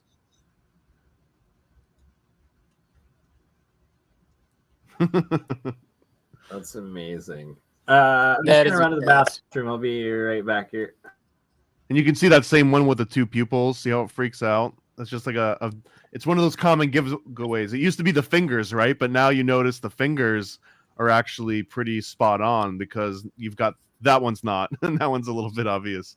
But you got some things like called ControlNet that can, and actually, if I look for ControlNet here on Civid AI, it'll show you a whole bunch of examples of these. And there's ones with hands and all sorts of like normal maps. This one is a brand new one that came out recently that does face poses. So in addition to posing the person's body appendages, you can actually mock up exactly where you want their eyes to look, where their pupils should be, whether or not their eyes are open or not. And this is some of the technology that's being used in the up-to-date kind of deep fakes to make someone look like they're talking or moving their head around. This will kind of be one of those next steps for that, is using this this ControlNet. So what's your opinion on like the writer's strike and the effect that AI is going to have on it? I just think it's inevitable. Like, I don't think there's a lot of good with it. There's a lot even more bad with it. We've got a lot of friends. I've been publishing comics for 12 years. So my biggest group of sort of friends and acquaintances are all artists. So they're the ones that are getting hit the hardest by this right now. And this, writers and any kind of creative aspects, because a lot of people for the longest time assumed that software and outsourcing and AI was like not going to touch right-brained sort of fields, that if it required some kind of creativity or subjective discipline, that computers couldn't touch it. And then bam, it was just like we came and went beyond that boundary immediately before anyone even had time to say like, oh, I wonder what's going on. It was like already here and there. So I think that there's going to be a separation between artists that embrace it and just learn to use it and work alongside it, and then ones that completely rebel against it. And I think there'll probably be like a little schism in that. There might be studios that almost like people want to go to the grocery store and pick up that box of cereal and have it say, this uses GMO sort of ingredients. There's going to be a version of that where it's like you go to Netflix and it's, this movie doesn't use AI. It'll have like a little emblem on it. But I think it'll go away at a certain point. The organic thing so you had like the IMAX and they were bright colors and people had bright colored hair and Hot Topic was king. And then all of a sudden things started getting afraid of that. I remember I was thinking about it earlier when I was a kid. I was like, isn't it great? Like they're going to replace most of the trees with, silicon fiber optic things that produce more oxygen. It's gonna be more beautiful than ever. They're like, but I like the trees. I'm like, yeah, but they're old, and like they can do it better. I remember thinking that way when I was shot 8. trees. Yeah, I was like, but I live with redwoods, now I love redwoods, and I'm part of that. I used to have blue hair, now I don't, but I can see that resurgence coming back where people are gonna be like, we did the organic thing. It was limiting the amount of fruit we could have. The way that they can sell it, like on Monsanto, and people after a generation, they forget what's going on. So I could see that also as soon as people are promised like giant watermelon-sized cherries, GMO is going to take off. I think that's the only reason it hasn't, is because they've been trying to do this. It's the same thing. It's like the same. So they can have all the legislation for when they go for it's not the same, it's way better. And that's right back around to AI, because they can, pour through all the different possible variations and the genes of a cherry tree way faster than any team of humans ever could. So yeah, so we'll very quickly see that. And I do also think we'll have I think H.G. Wells back to the time machine is correct in that we're going to see this division of human into the predator and the prey. There's going to be like the elite elite, so there's the vegans and there's the cattle. There's Vacus. There's the Vacus, and then there's those that eat the Vacus, the Vegas. In the mountains. And you were making a good point before too on the same topic, where a lot of people are worried about it taking over jobs or taking over creativity, but it forces you to understand how to describe things in such a more specific manner. So if you're fine with just typing in, alien in outer space and then just grabbing the best one that looks good to you, that's way different than someone that's trying to make a specific image that normally you'd have to commission an artist. And even if you commission a real living, breathing artist that can take human instruction, you still have to tell them like what perspective you want it in, what's your color palette, what kind of style.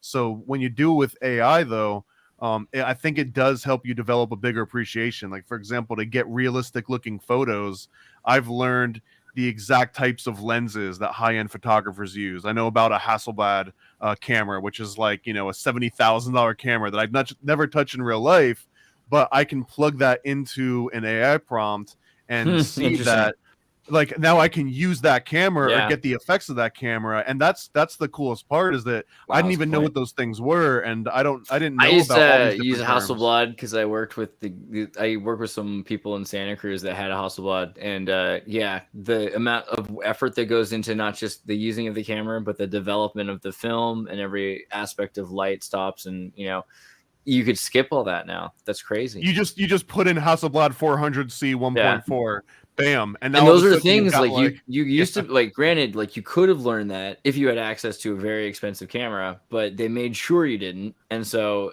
many people had no access to this stuff. All of a sudden now you're gonna have people that have never heard the word before, so they're not gonna know how to use those prompts.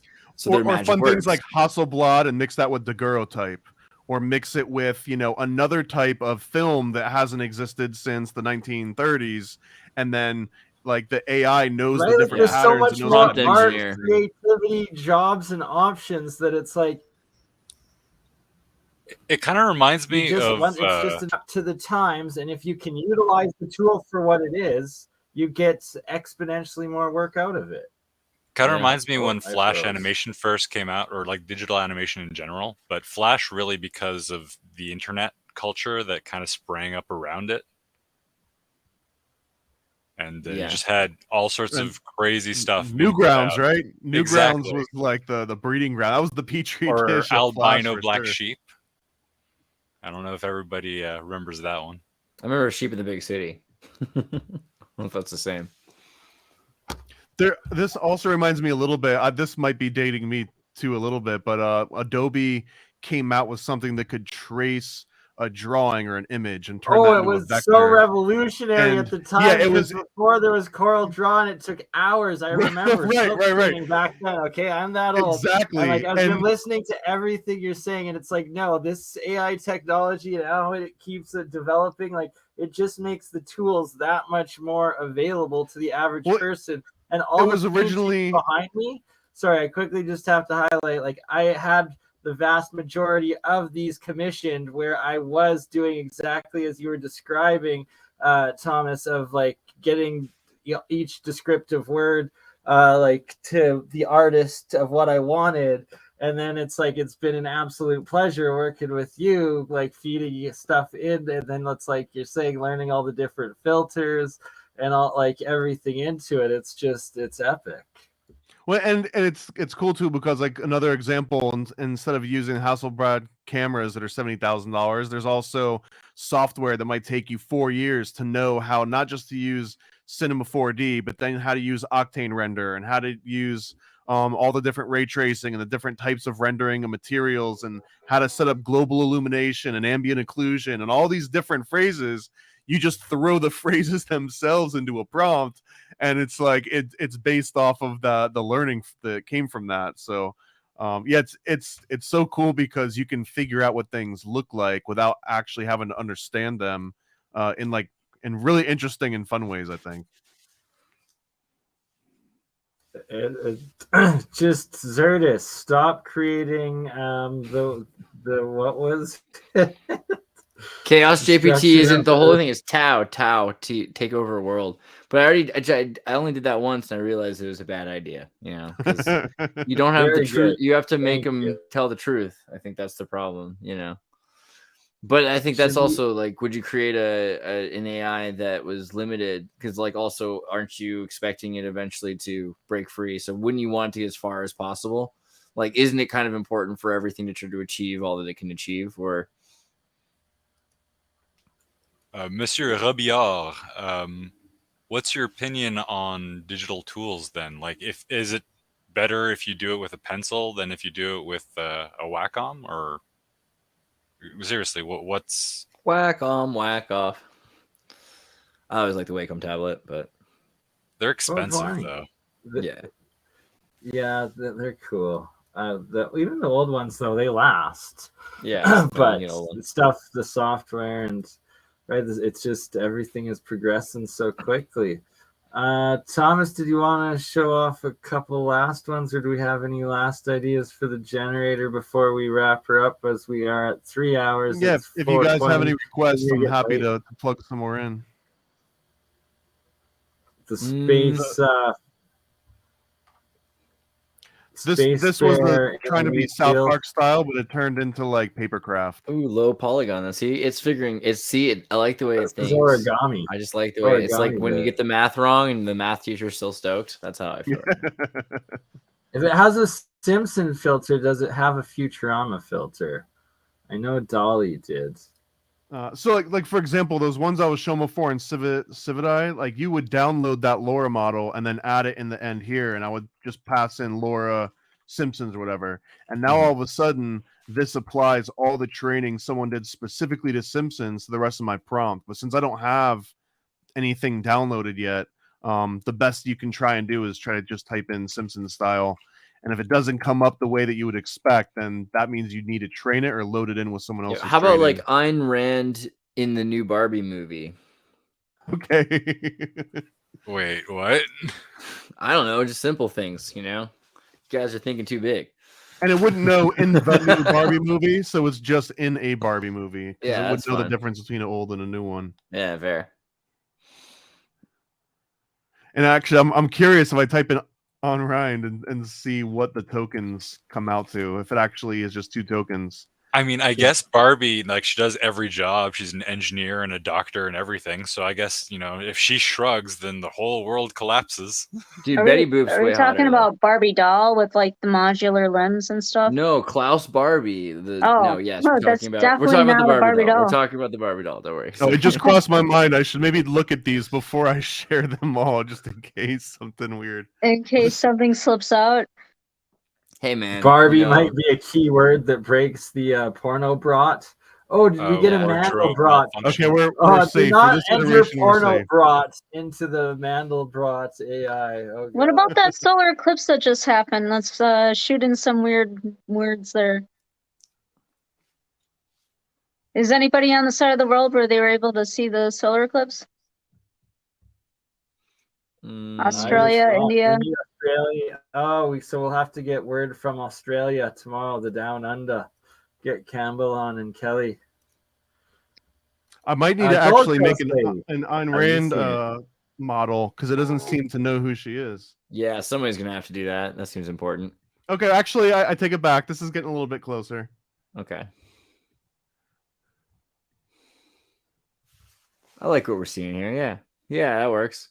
That's a Barbie doll of Ayn Rand. I think you could sell these. They have the plasticky look. That's what I'm saying. We're going to create NFTs off of this. This is creepily looking like an actual doll. Dude. Yeah, like that's credible. I mean, there's definitely models, like for example, on Civideye, I'm sure that there's like figurine models that would make it look even more like a Barbie doll. So Ayn Rand like going in. figurine. Type in Ayn Rand figurine. Figma. Yeah, so like for example, here's a female figurine model. Ooh, Ayn Rand Yeah. Tomb Raider. Do Ayn Rand Figma specifically, because if you put figurine, you know, that's pretty vague, but Figma is a specific kind. Is it really? It's Japanese. Ayn Rand. Japanese action figure. So As it's long as it's not a usually in a specific pornographic pose. Japanese anime action figure. Actually, that's pretty risky. No, actually, no now that I think about tentacles, it. or maybe Yeah, just tentacles. I don't stick know. with figurine. Don't do Figma, just in case. Or Gunpla, maybe. Urotsukudoji. Get some Gundam version of it. We're popping off here just in case. This is live stream. I'm not trying to get taken down on my second live stream. Yeah, it's like live on all our channels at once. Gundam style anime with tentacle. We're 420. flying close to the sun. 4 cups, 1. Okay, we're suspension safe. block. We're safe for now. Let's see.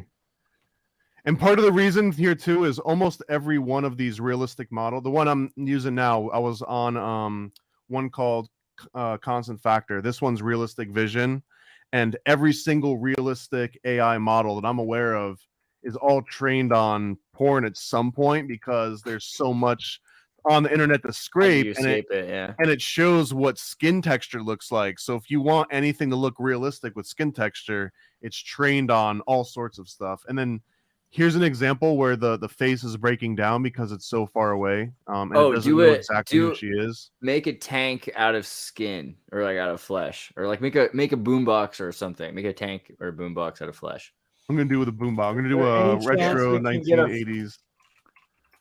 Any chance we can get a Towley homunculus, or at least a homunculus? Everyone's got their needs, you know. I've been telling you that it doesn't know a lot about homunculus. Homunculus is such an abstract term that to make see what happens when you put Juan in. A Juan homunculus. Necronomicon homunculi. We're gonna turn up the dial on human skin because I think now it's just kind of like a color. We need like an Ed Gein style sort of boombox here. That looks more like wood panel. There's a little bit of skin texture, but yeah, the one that I dialed up should be even creepier. Could you add in like a little Edward Scissorhands creepiness? Yeah, I'll be like a Tim Burton. Oh wait, who would design a skin shaped 1980s boombox? Would it be better Tim Burton or Geiger? Well, I don't know. Maybe Tim Burton might have that kind of like dark look to it. Who We're made gonna Naked really Lunch pump up again? skin here.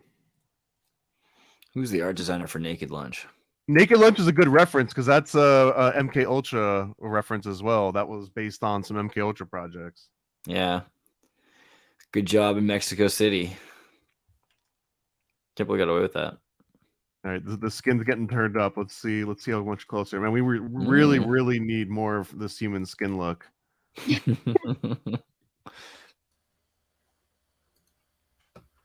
I'm gonna dial all that up. It almost looks like bread now. Whoa, there we go. It's becoming like bologna. It's becoming like salami. I got one of those. Bologna. I'm looking. I'm bet you one of these speakers is gonna turn into a boob at some point. Just hold on. I hope so. Because that's Freudian. And the kids and their Drake. What if you just heard like the new Drake AI song, right? start adding body parts to it, like ribs or something? Or I'm like just trying to be very careful about torso body parts for that exact reason. We're getting closer now. Really it's getting really like steak like or something. I would eat the stereo, yeah, for sure. That looks like an Oscar Mayer commercial, like this summer. Bacon stereo. We're just gonna do a realistic photo of a boombox made of human skin and get rid of all this other stuff and see what happens. Keep it simple, right? You know. And then we're gonna do some other. We're gonna change this to a Euler ancestral. Turn that up, and we're also gonna hide this in case boobs start coming out.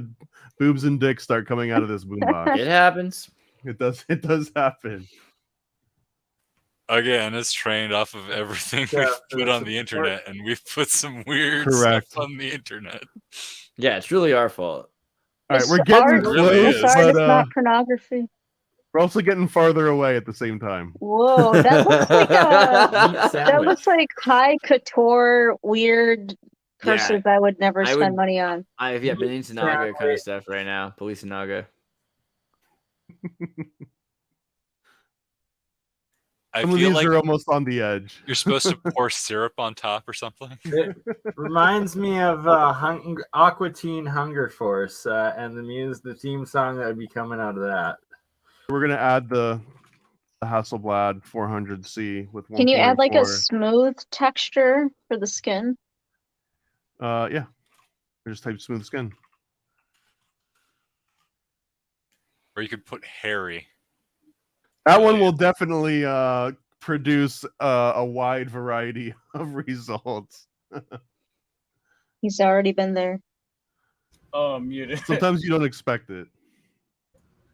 Okay, we're back in business. So, honestly, so far there's been nothing that's showed up that looked weird. Oh, yeah. Yeah. See. Yeah, we've been good. Ooh, this is good. Yeah, but it's the moment you let your guard down that's Yeah, it's true. It There's is gonna the- be it's gonna be like a Disney. Oh, there you go, right like there. there you I go, like see. right there. I know what's going on. You know what's This going on. is It's like Okay, My it's mom this like is was an getting it's like the OBGYN. human without the skin. You're looking at the muscle.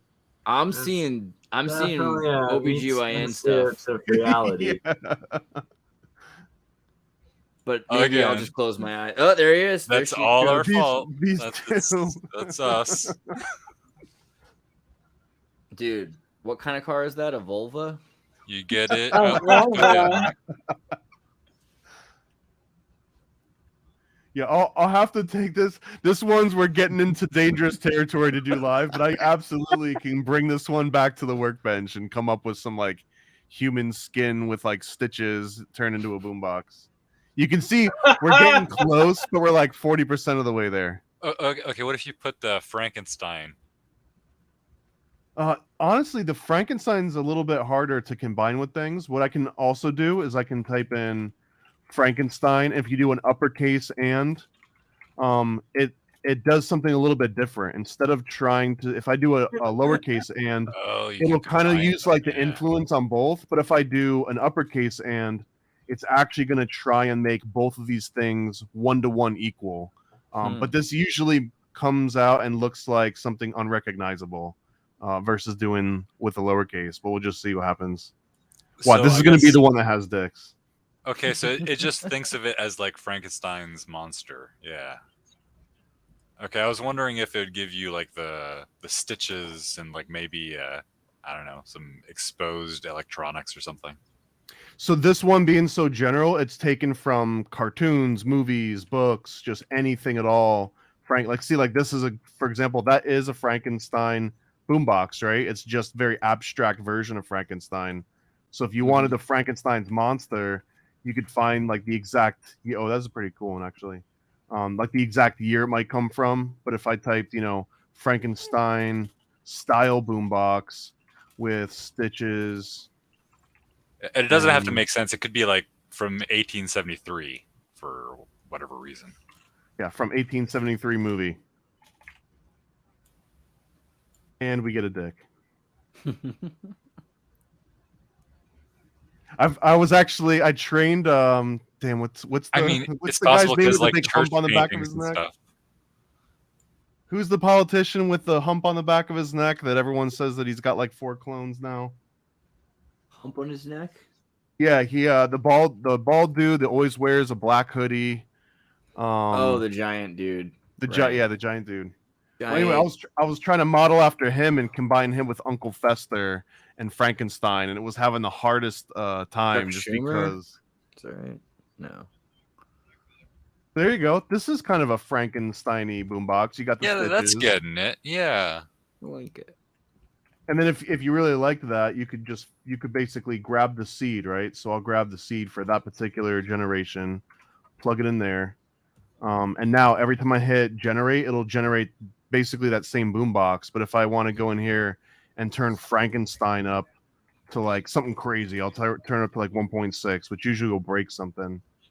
Then we'll get that exact same boombox with Frankenstein turned way up. So this might have been a little bit too far up. So I can turn this down to like 1.2, which is a little bit more manageable. See that? What And about if I want to get rid of boombox that made of machine guns? boombox made out of Oh. machine guns, They're not very good at guns, I've found.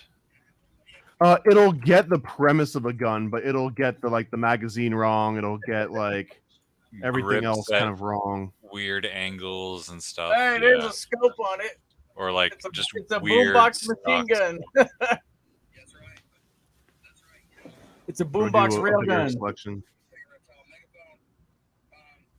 And I've also been generating all these at a 4:3 ratio, which makes a huge impact versus other sizes. Yeah, I've noticed that too when I do like long ones, like you can, if you do something in 16:9, it's going to train on 16:9 stuff. It just looks like more like boom boxes. So if I change this to more of a cinematic, which would be like 512x904, which is more of like a 16:9. Can you add laser disc to the prompt? Yeah, or if you do like a 2x1x3 or whatever the Star Wars, was that 2x35? Forget the Star Wars one, but 175, isn't that the 2001: Space Odyssey monolith frameage too? Machine gun shaped like a boombox or something. I don't know. I'm sorry, guys. I have to get going here, but do you want me to leave it going, Zertis and you keeper? It's all right. I think I got to go to bed too. Yeah, It's already 11 been a here. long day and it's pretty epic. 3.5 Only hours. 11. It's almost 2 a.m. here. Yeah, Dude, Thomas, exactly. though, we're going to have Yeah, to go Thomas, deeper on so- AI stuff. It's crazy. Yeah, like I And- said, if this was Here around we when go. I was a kid, I would have lost all my time fucking around with it. Just hours and hours and hours. Gonna Here be we go. great. Here's some machine gun shaped boom boxes. It actually finally followed Yeah, it direction shoots pretty sound. well. Yeah. It shoots sound. I did do That's my pretty good. the think tank logo is was it like a reel-to-reel cassette recorder tank? So I urge you, Thomas, if you come up with a better think tank logo, let me know if you come up with a think tank sometime. Set the bar high, man. Your intro is like one of the best in the game. I got an intro, but it's all about you to keep it going. You gotta keep it, Well, follow if it. there's that request, Zertis, I'm just gonna repeat my request for you, best in the game, to come up with the new real science. Real science. Yeah, we could do something even more cool. I'm AI. actually That's working. really on good. some That's really good. intro for it. I'm working on a new real science thing. That'll be good. I actually got some AI that you'll see. It's in the works. Yeah. Speaking of which, I should probably go open that up and see what's going on with it. It's been a minute since I played with it. So let me throw a quick plug on my Civet AI here, since Of we're wrapping course. up. So I'll go to my Twitter, Paranoid American as BurnEye. You've been training me, and Zertis as well. A little recap of the things that we've been talking about here on at Paranoid America on my Twitter account. So here's a link to us streaming live with a slight little delay here. Based. Here, we didn't get to this, but here's a CanadaIsn'tReal.com website that I implore knew you it. all to look into. Right. So And since there's- it's Thursdays, we have to do MK Canada because I'm gonna play the intro you made for this 420 as the outro too. But you just did the American flag, and I was like, well, I'll also add have it. the I'll add you a one in, Canadian one, yeah. So then it can be used as MK Canada too, right? We all know Like, Canada is a made up.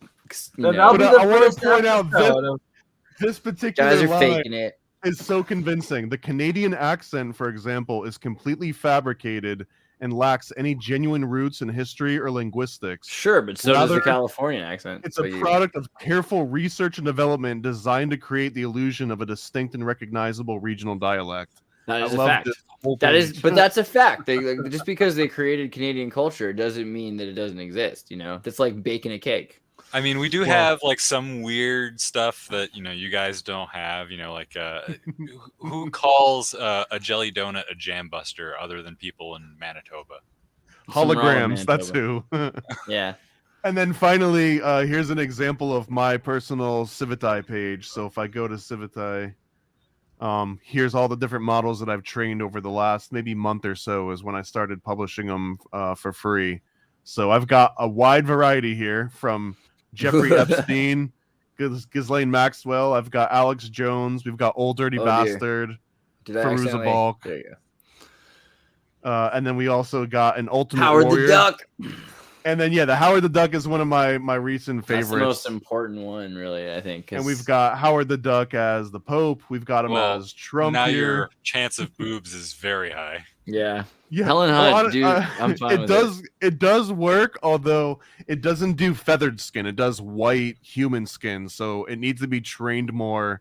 Like on, they plucked a chicken. That's horrible. Well, I mean, there was only that one scene. He's a in the Freemason, movie, Howard the and it was Duck. like Yeah. what, half a course. second? I wanted to really quickly say, just because you brought up Canada Isn't Real, you've seen The Experts with John Travolta, right? I don't think I have. No. Oh my God. So this movie, The Experts, and here's just a quick scene of like John Travolta dancing with this, spy girl. But basically, don't just like dirty dancing, amazing stuff. Doesn't that make you feel good inside? So the movie is about these guys who live in Canada, although it's like kind of secretly, it's almost like it's New York, but it's Toronto. And these guys are brought to a nightclub because they're told, hey, you're experts. We need you to help us liven up this nightclub in Nebraska. So they like drug them and they wake up in Nebraska, but everything's weird. And eventually they realize they're not in Nebraska at all. They're in like some Soviet spy camp that's been not updated since the 50s. And they've brought them in to rapidly update the culture of these spies to the 1980s. And yeah, on one hand, it's about Russia, but it's like everyone in the movie's Canadian. And it's very clearly about how Canada is a spy state. Like what the designed to hell, spy on dude? the There's West. other audio on my stream playing. Well, I mean, that's pretty in line with history. Like the Arrow, the Canada class sub, all sorts of projects were shut down by the U.S. Pressure, specifically because we were too friendly with Russia. Yeah, you gotta look deep into that, man. There's something about Canada. Also, mullet Travolta might be my favorite Travolta. Dude, now that I I've don't seen know. it. Like, I keep thinking about it. Like every once in a while, like I'm like, just don't cut it. Just let Party it in happen. the back, man. Just let it Get go. But that'll get you into your Canadian roots. I'm almost ready. All right. Well, I love you guys. I think we're gonna try to end it. Which video did you want to play, Burns? Did you leave? Did we lose Bernie? Yeah, I think we lost Bernie. He Oh, said okay. the MK Canada one. You want to listen to the MK Canada one? Not Okay. really. I hate Trudeau's voice.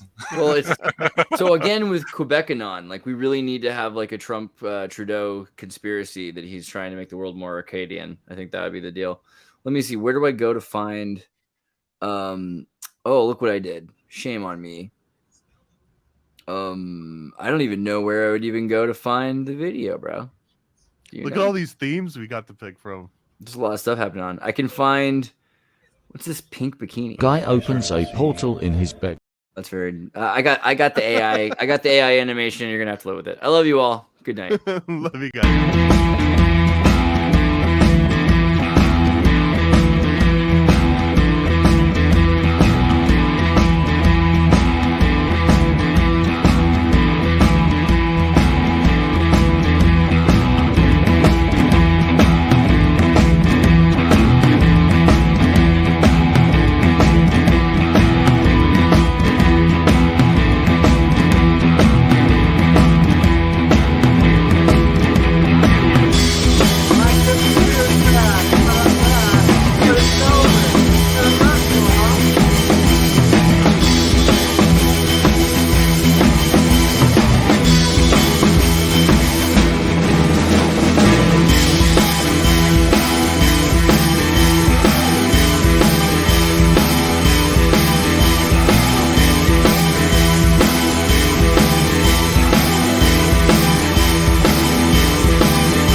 Love you guys. Happy 420.